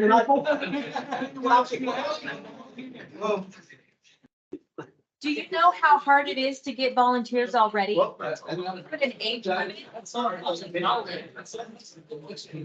yeah, but you make that happen. Yes, yes, three. Wait a minute, wait, Mark, you need to address this, because you're in charge of this. I will. So I'm gonna put this, guys, out. Things sound through second. Perfect world sounds great, right? We already voted on it. This sounds great. Perfect world, but we're not in the perfect world. They do it in college. Bunch of professionals are running that, right? All these college coaches, more professional referees, right? We're trying to get guys ready for high school tournaments. That's basically what we're trying to do. Then they move on, right? So they don't have it in high school yet. I would say if they had it in high school, maybe we'd go there.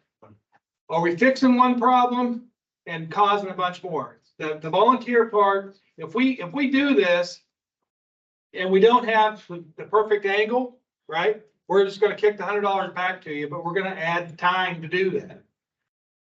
If Dylan's being called over to the mats, we're gonna have to have a committee of guys to be called to mats, because we got 8 of them going at one time.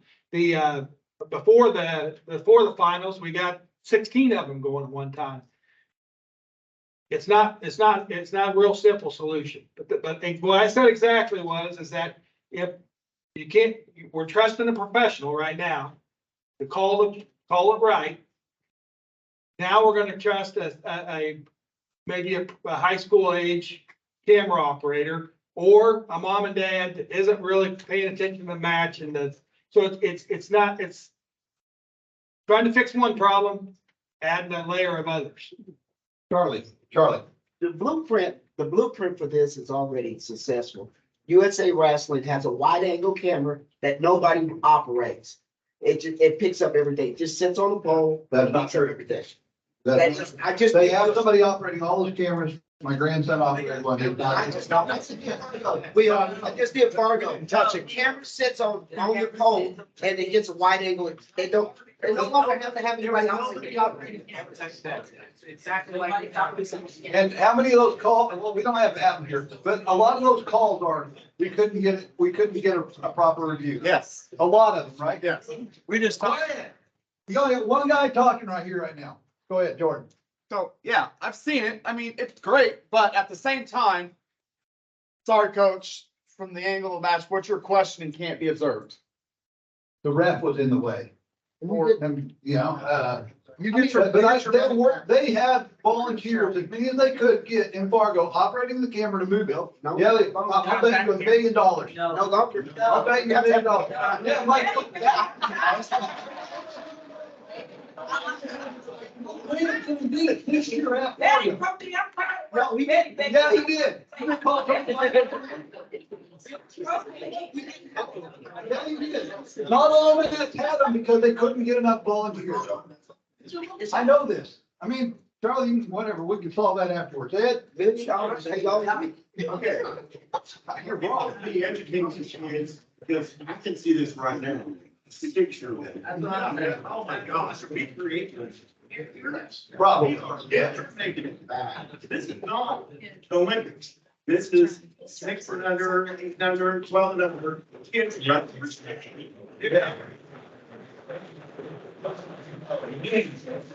That's why we don't tell the kids that they. We don't tell them. That's why it's in the video games. There's video review at all levels of wrestling, okay? Except for NHFS, right? NFHS, okay? If you get the challenge wrong or it's out of the video angle, it's just, me and Jordan were just talking about this with Matt Collins. Even at Tulsa, they will give you your money back. In Fargo, you'll get your challenge look back, right? So case in point, if you can pull this match up, because it happened in one of our Kansas games. It was Johnny Lex blood round match at Fargo this year, where Johnny put the kid to his butt. The kid should have went over. He leg found him, okay? So we challenge it, right, at the end of the match, okay? You can hear on the audio recording, the officials say very clearly, you know that this is going to change the outcome of this match. And they were hesitant to even make the right thing, knowing that there was a leg foul that had happened, but in the end, they made the right call, okay? So there's a reason to have this. I think we've all seen matches go south for a variety of reasons, right? But for the purity of the sport, there are human factors that are in play, right? And our officials do a good job, but we have seen it at the high school level and all levels, even with two-man mechanics, we habitually sometimes get it wrong. So what it's allowing is, in the matches that matter, to get it right.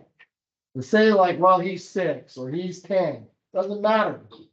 Let's get the right call, and this gives you that mechanism, whether it's the $100, rather it's the challenge brick, or it's like in college, you want to take the financial piece out of it, or put the 1 point on the kid. We've talked about this, is taking the credentials like in the college side.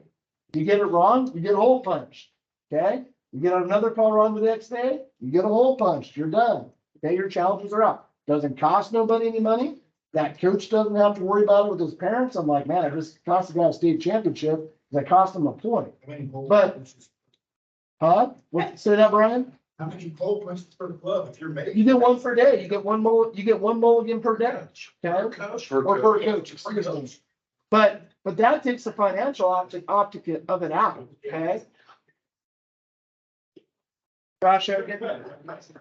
Hey, Hogan. Heads up. Hey, heads up here.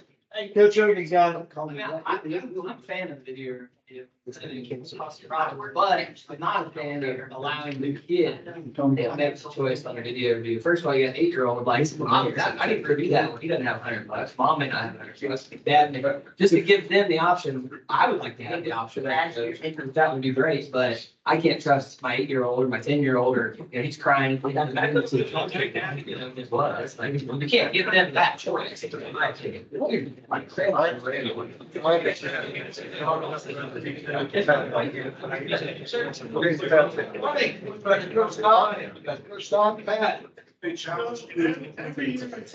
Group of high spinners up to Virginia Beach National.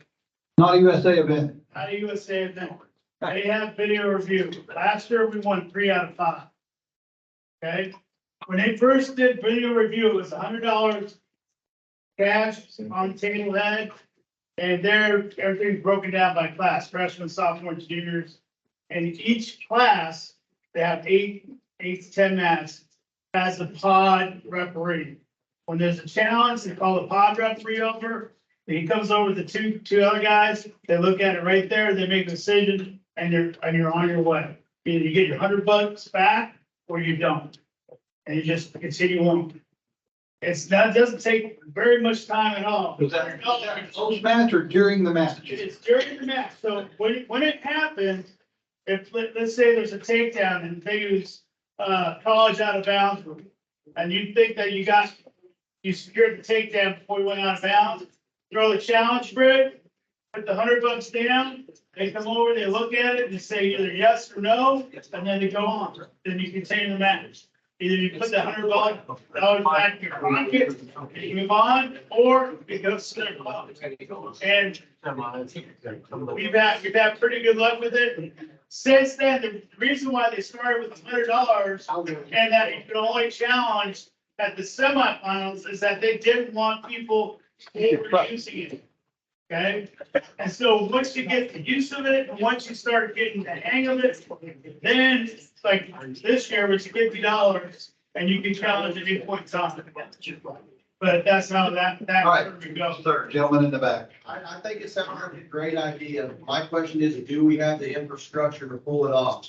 Do we have good enough camera quality? Do we have enough officials that we're gonna have a jury as reported in the bylaws? Do we have the correct infrastructure to pull it off? Is my question. The first, Answer that question.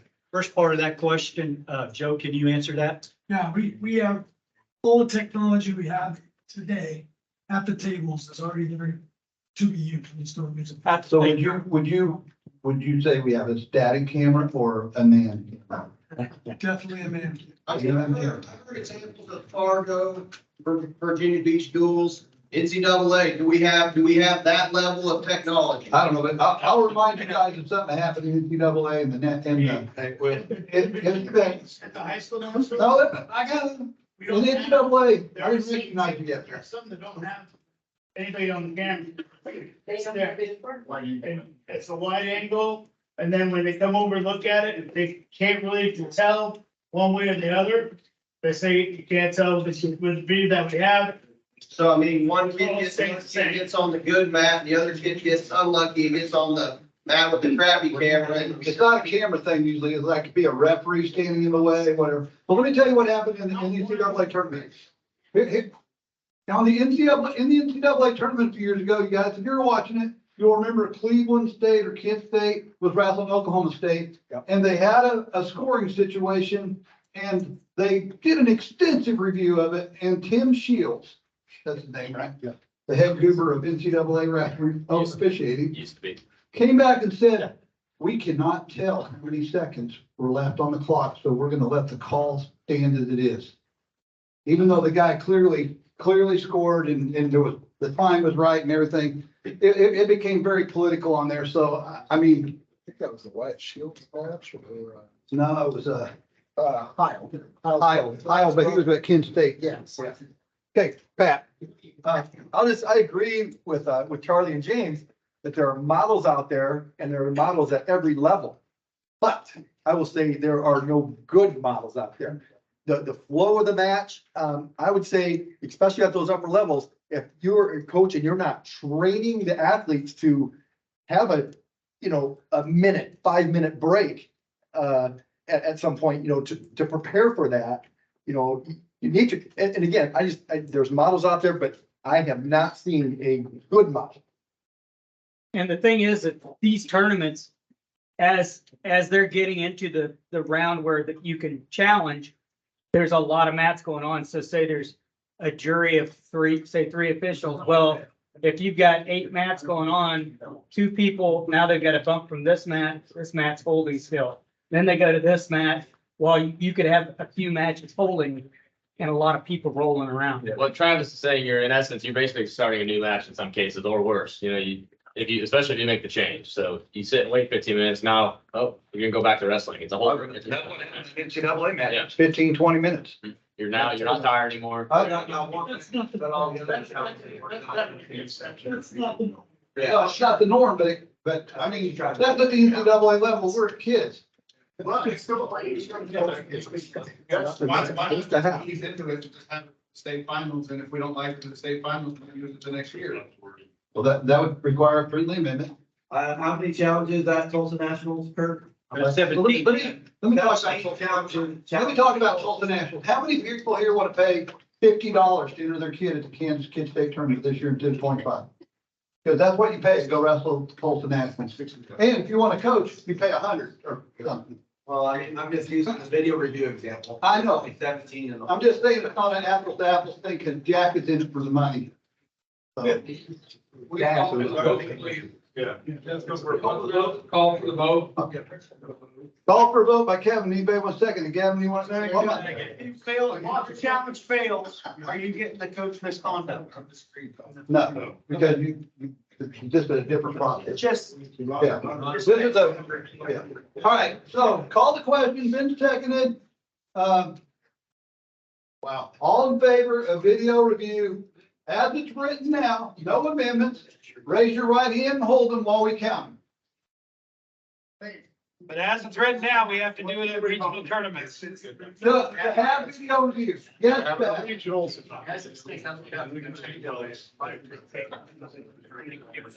I know we don't have the technology. We have batteries.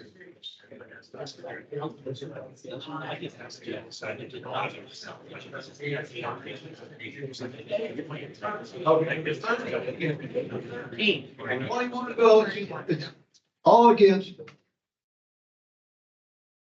Motion fails.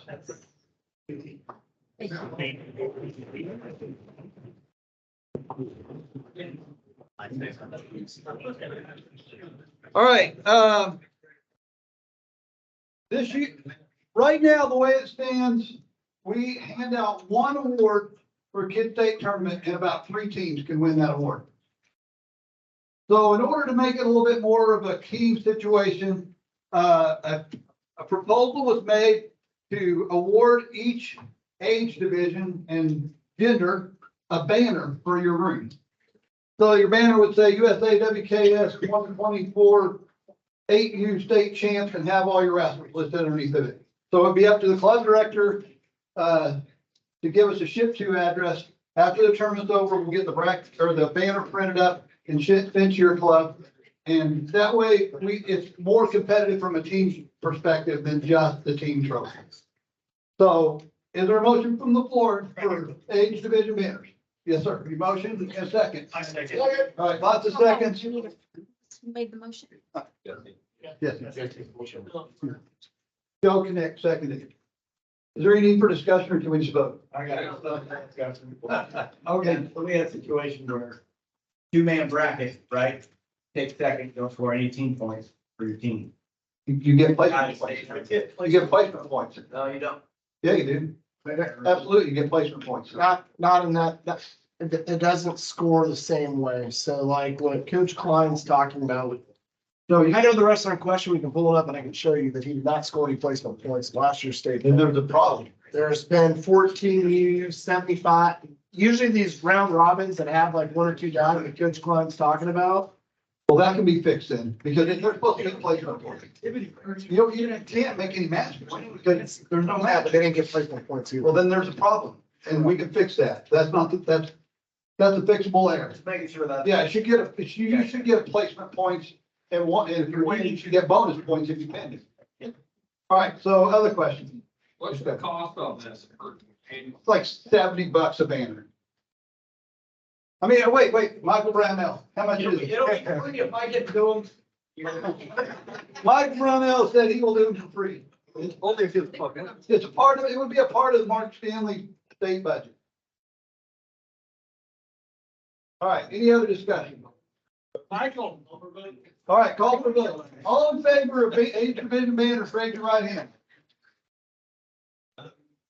All right, anybody not in favor? All right, about 6 guys voted against banners. Passes.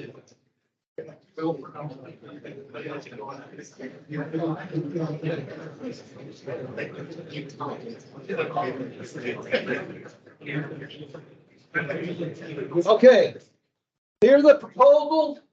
The proposed bylaw changes that were not supported by the board. So these require a 2/3 vote by the floor.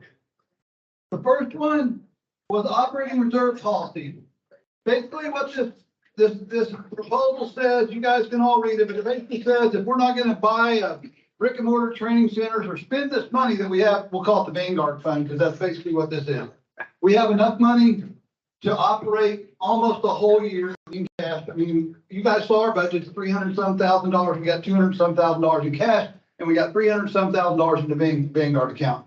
So what the proposal was that if we don't approve brick and mortar training facilities, all money's more than the operating reserve, which is 1.5 years, which would be like $500,000. So right now you'd be talking about $150,000 that we would cut a check to every club in the state for that $150,000 divided by how many ever clubs. That's what the proposal is. The board rejected it unanimously. Does anybody want to make a motion? And it would take a 2/3 vote to pass this. All right, motion dies. State tournament seeding process. This is the one everybody wanted to talk about. So no one would make the motion at the board meeting. The seeding process was the USAWKS state tournament will be seeded on the Monday prior to the state tournament and will be open to all members of clubs for participation. Seeding criteria will be head-to-head, prior year state champion, common opponents, national tournament placements. Anybody want to make a motion to use these criteria for seeding? You're gonna make a motion? He'll make a motion, I'll second it. All right. Clay makes a motion and James seconds. Any discussion? Discussion. Okay, so this came from one of our guys in District 2, and this is not categorized correctly. What it was is that we wanted to have the district directors appoint one guy per age group, right? So example, if we're in District 2, Richard would appoint, say, Nate Blevins to do 8U, Wade, Rich, and now Jesse would appoint a guy. Then that would be moderated by one of us on the board, right? And what the intent was is to seed the top 6 to 8 kids in that bracket by doing the district alignment thing, okay? Okay, so there's kind of 2 proposals now that we talked about this, but the true second in this, we actually voted on this first before the true second. This was like a 10-2 vote, if I remember correctly, okay? But this is one of the intent. James was one of the 2. I was one. Well, I mean, we could tell. You could all tell. I mean, yeah, and yeah, no doubt. I think there's a better way to do this, right? Okay, because we see it at least in 4A. Because in 5A, 6A at the high school level, there's predictability on what side of the bracket you're gonna be on. Well, like in 4A, we saw our 2 best wrestlers in the state wrestling the damn semifinal. You don't see, right? No Cajun tournaments are. I know. That's one of the few, and by the way, it's one of the few state associations that do that, okay? That I don't think that's accurate, but I would love to see your data. That is accurate. Okay? Well. Okay, so with that being said, we have the technology with track and flow. And now USA Wrestling has this lovely thing that Joe knows a lot about called your pin rankings. Okay. So there are ways to get to this where you can actually put the top 8 kids. To me, it doesn't matter like where they're from, what side of the state that they live on. We need to separate, I believe that it's separating our best kids, put them in that bracket the right way. Okay. High students, random one stuff. Because some of our best matches are still held quarterfinals and semifinals and not the states, in the state We're final. wrestling for 3 seconds now, so what's it matter? Well, Top two meet.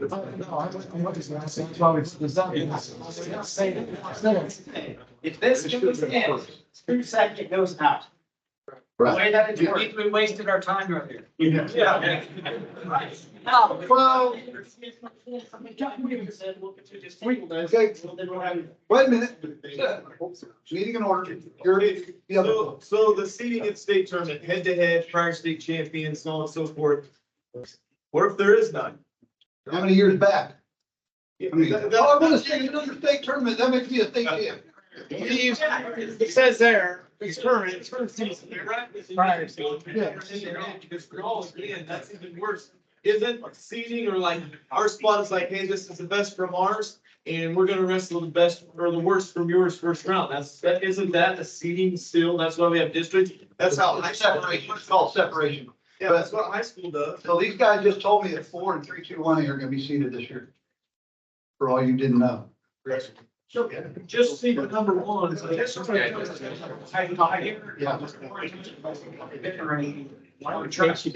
accurate is that? Because I have a wrestler who has the same name as another kid in another state, and he got all his pins and his records. When you go look at him, he was wrestling 6 and under, and he was wrestling high school state. And they had pins in the whole places. Now, they can't be wrestling both. So I don't know if we can trust the pin rating you see. My USAW number. Right. That, It's not the trust in front it's not the track profile anyway. I mean, again, Guys, the group set down to us, or are you gonna let all the coaches come in and see? well, that wasn't clearly defined. Each district, their district director would sign a rep per age group. So here's the Sparks down in D3 on D2. James is answering the question. So, what you're gonna do, you're gonna go and you're gonna wrestle district, okay? Then they're gonna pull out everybody's district, throw it in a hopper.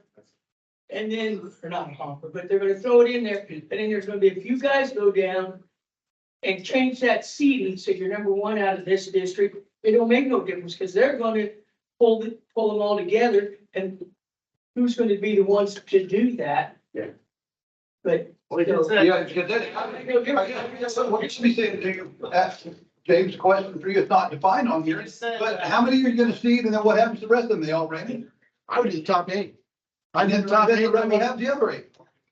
I know this, like, I know like a guy like Derek Patterson, I think most of us know him in this room. I could get with Jason, I could get with 10 guys in this room, we could see that damn tournament be probably 90% accurate. Well, I'll take that. And, hold on, Carl, and I think. Harley, you think my $1 million, Who take that bet with me? I think a lot of people take that bet. I'm sorry, my grandson, we're gonna. James, you'll be fine. James, Let's stop. Yeah.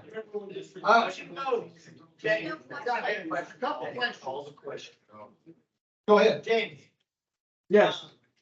so your proposal would be. Well, wait a minute, that's what I was getting right now. Is this your proposal? Okay, then we can't ask James because. Well, my question. Hey, well, I'll defer to Nate Blevins. This came from Nate.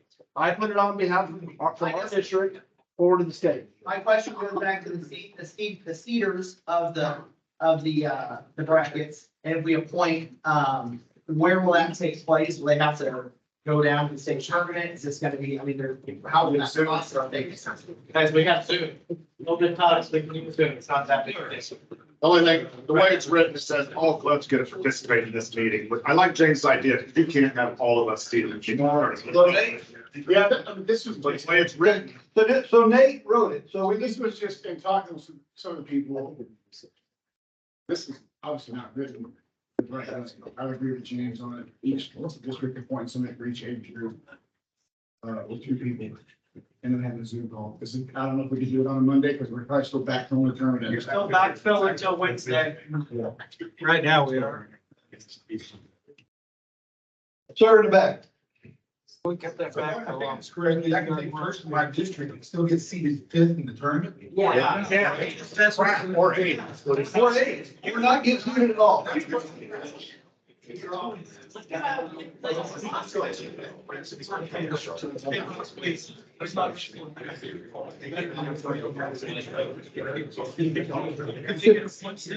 Quiet, I can't hear the discussion. We all need to listen to the discussion. One meeting. Go ahead. So if the district only has 4 injuries, best kid in the state makes weight.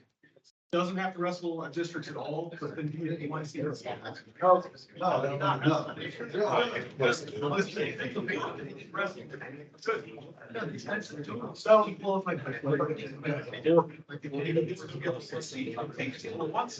Oh, if he had nobody in his bracket. But there's not. You know, good.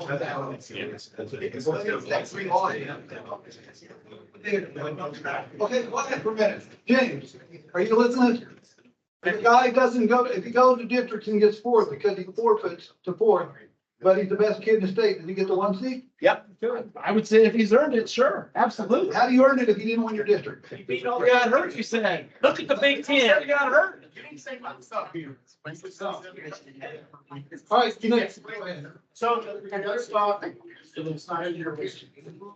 The other spot, which would be the easiest one to avoid the top 2 guys meeting in the semis, would be to have just seeding up the top 4. Which is valid. That's. I say the bracket was put together to determine who the state champion is. And the way we do it now is equitable to all the districts. And if you go and do this, it no longer becomes equitable. And it's a little bit of a crapshoot here because you don't have any really quality data for these kids that are really young that never wrestle outside their district. So now you're gonna say they gotta travel all over the state in order to get good criteria to get seated. And then, Okay, Travis 54. here's where, so somebody appoints somebody from a district that could potentially say, my kid is this kid, and I think they're better than this kid. What you have. But I'm the only one that has a voice in it. You have to recuse yourself if it's your wrestler from your club. Yeah, but it's equitable and repeatable. It's going with what both of you are saying. James may get a group of guys together that gets it 90% accurate in 2024. But what's gonna happen in 2027, right? Those guys can really suck at it and be 30% accurate, right? Yeah. So what we have now is both equitable and repeatable. Yeah. Go ahead. I'm gonna post this as written, even if seating could work theoretically, because the number 2 criteria is prior year state champion. That's probably gonna be a kid that was in the top year of his age group. Now he's at the bottom of the year of the next age group. He gets seated over the older kids. Or he's wrestling different weights all year, right? I think we spent all this time getting true second. It solves the problem. Let's stick with it. All right, so call the question. You may second. Second. No seconds. All in favor of seeding the state tournament, raise your right hand. We have 1. You are the one. The highlighter. You can only need 1 highlighter. Okay, fine.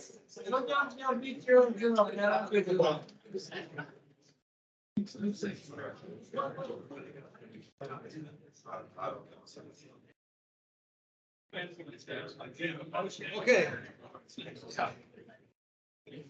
I'm gonna blow through my slides so we can get out of here. So that's all the proposals and everybody knows how to do them, right? Now that we went through it. This was a recap of the membership at the USA Wrestling level. They had their highest numbers ever. As you can see, they blew through the previous high of 252,000 to 296,000, largely driven by female wrestling. We were third. We were third in women and I think third overall last year. Our numbers last year also blew through anything we had before. We had the highest number of athletes, highest number of wrestling leaders. Sanctioned events, I don't think it was the highest ever. I think we had 120 a few years back. What has happened in the sanctioned events, a lot of people combine novice and open tournaments. So there are only 1 sanction instead of 2. And then current clubs there was 217 clubs registered at USA Wrestling last year, but that counts high school clubs. And I would encourage all you guys to talk to your high school coach. $540 or $525, your entire high school team has a USA membership. We did do it for the last 5 years. Kids have cards, kids stay down. Yeah. Little boys can buy. Girls and boys combined. Listen, here's some important detail. Girls and boys combined. And you can continue to add wrestlers all the way to December. And if one of your wrestlers went to Fall Brawl and bought a card, and then you put him back on your roster, he gets his money refunded to him. Oh, so how do they transfer from the high school to whatever the kids are going to do? They just- That, you have to, that's what has to be done with your. Transfer from the high school to the club? To a kids club, yeah. Wow. Okay. So I want to thank you guys. I want to thank, this couldn't happen without all of you guys out here volunteering your time, recruiting your kids, getting them out, running your clubs and your tournaments. It made us one of the top states in the country. All right. Some of the things that are happening here in the future overall, with USA Wrestling, the membership system opened on August 21st, which you guys are all probably involved now anyway in it. Injury insurance claim submissions went to online.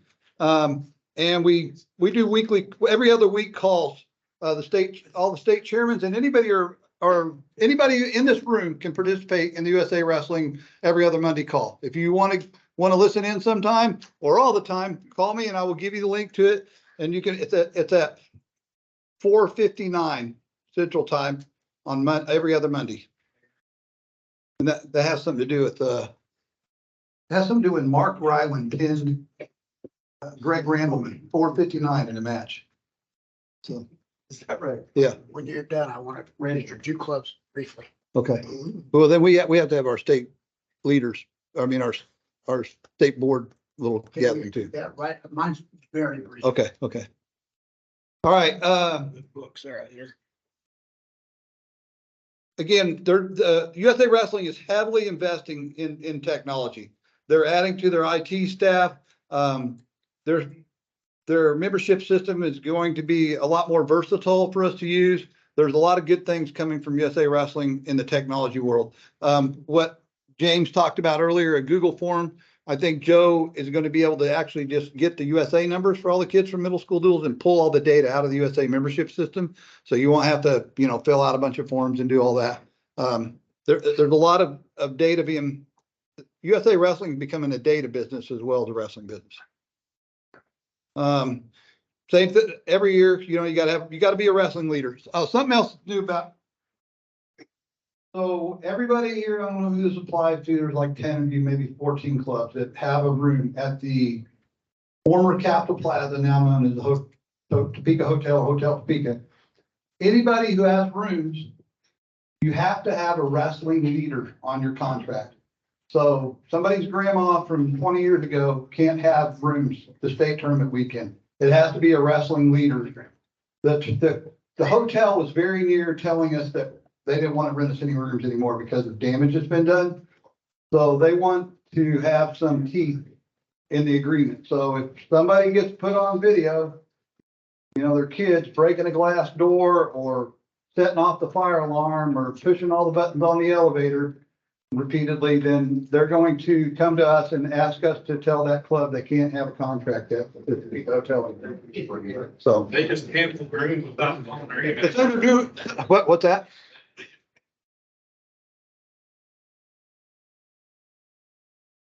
What club are you with?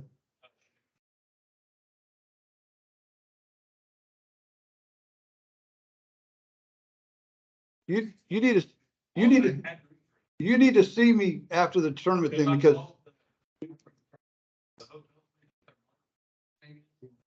I'm calling probably 20 plus times. see me after the meeting. I'll find out what's going on there because Chanute was not on that list, were they? Huh.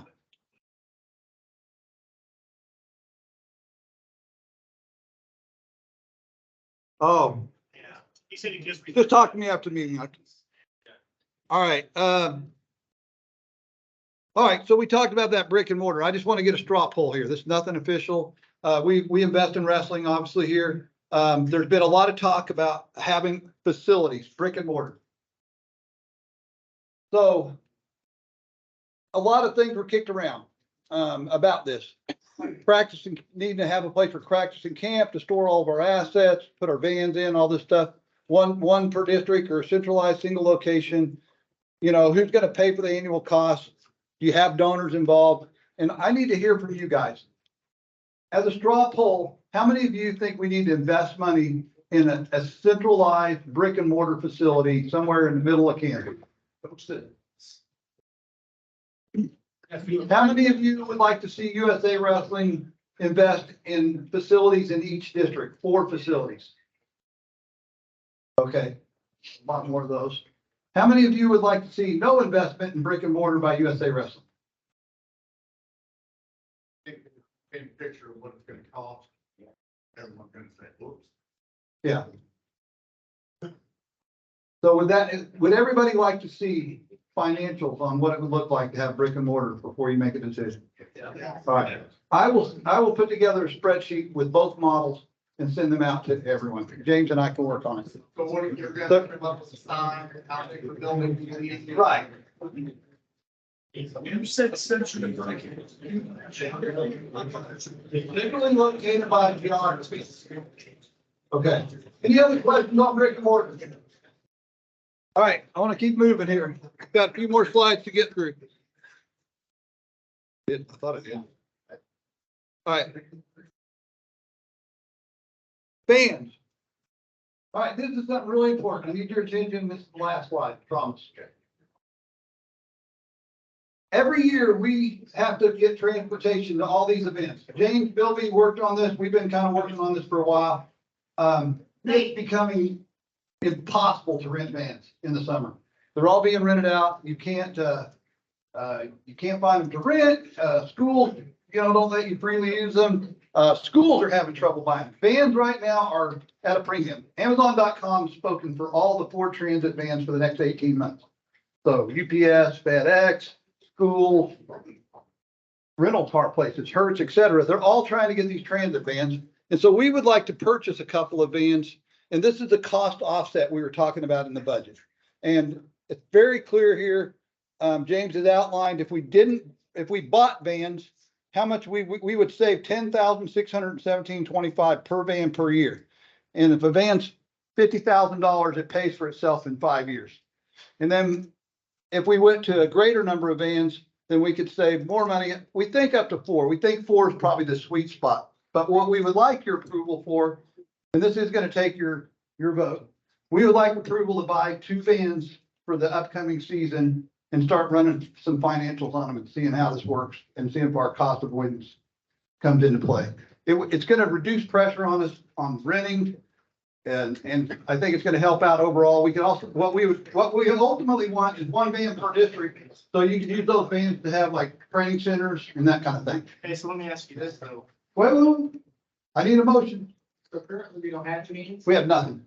No, we have no, We had one and we sold it. It was. it was not viable.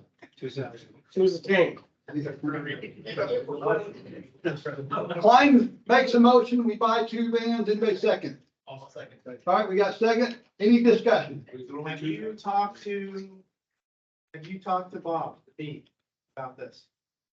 About the insurance cost for this? Yes, yes. Bob was good with it. He had no problems Bob. on your guys'. Bob was insurance, or he was insuring our previous. Yeah, Right. we've gotten our figures together for property taxes, insurance, maintenance, et cetera. And they told you that the liability on it wasn't outrageous. No, They did not tell you that? no, we've already had a van. I understand that, but we are in a hard market right now, and if you go back and look at insurance, what it is now versus what it was 10 years ago. But the vans that were 10 years ago, the transit van is a different type of design and the liability cost went down. The old 15-passenger vans had very high liability because they were a truck with a van put on top of them. And so they, I'm just telling you. well, look, we're not going to make a dumb decision, Clay. All right. All right. I mean, if the insurance is out. You guys seem like you're just doing all sorts of stuff without asking. I just asked you. Go ahead, do what you're gonna do. Anybody else have discussion? All right, call the question. Everybody in favor of buying 2 USA 15-passenger Ford Transit vans? Raise your hand. Get them high. 50,000 apiece? Yeah.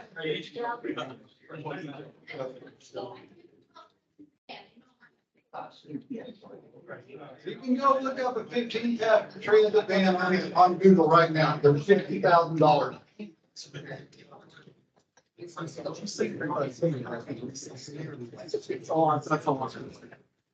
Got 20.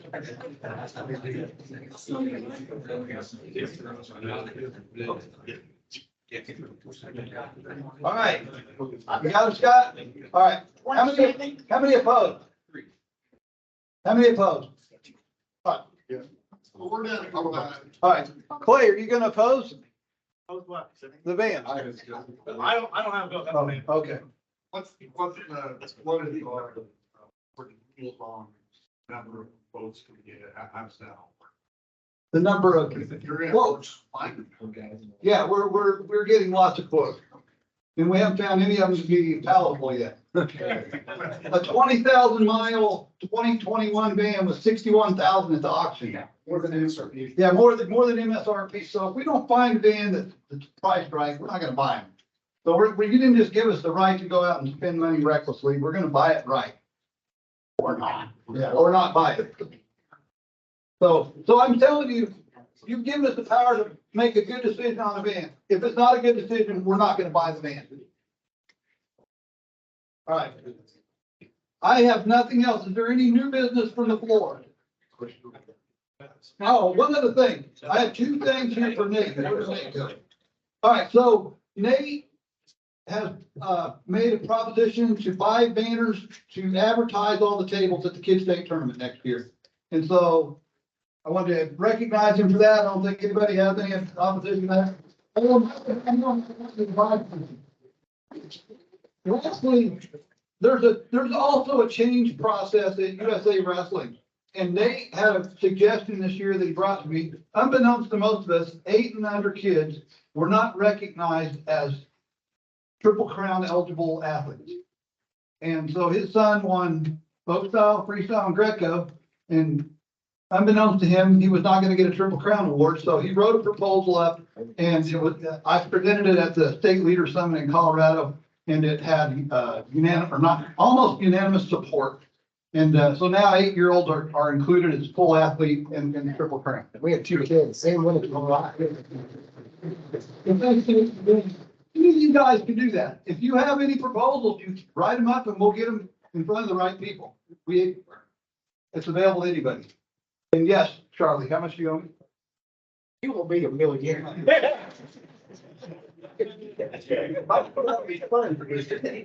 All right, anybody want to make a motion to adjourn? Thanks, everybody. Okay.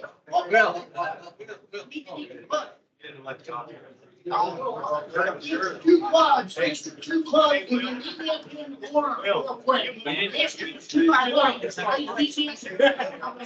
this out. All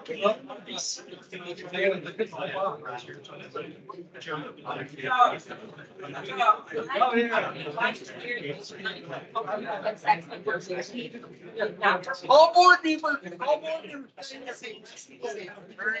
I saw you in the casino.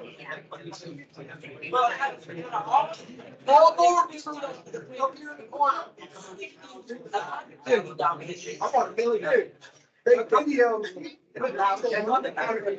You better take the first. So you don't need a million, just give us 100,000 because out of 12 tapes, the rest of them were camera.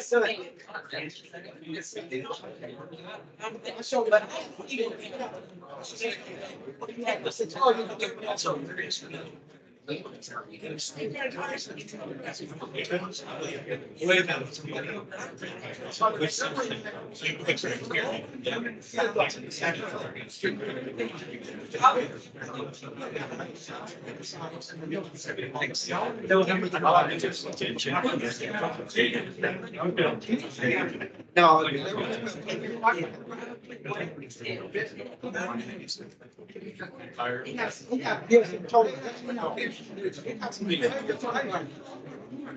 So there's more on this camera than 12 speakers, so I can say you should, they all read it. That's all you see, you see, that's what I should say. Yeah, see, we scared. Yeah, our money, our doctor's spotting high. Hey, USA kids. But I like that. Let me get this. The motion to adjourn.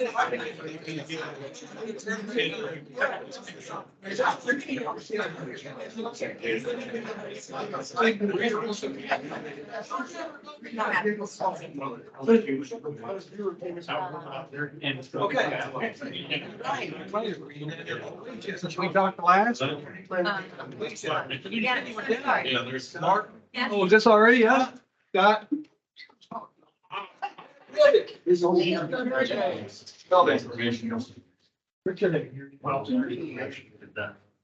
If we're seeing return. Okay. So Alicia. We want to continue being. We never vote on it. We never voted on it. Never voted on it.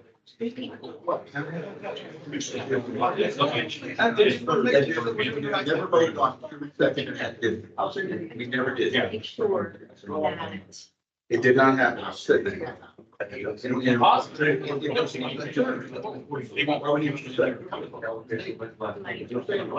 it's got to be. We did it today. We transferred it.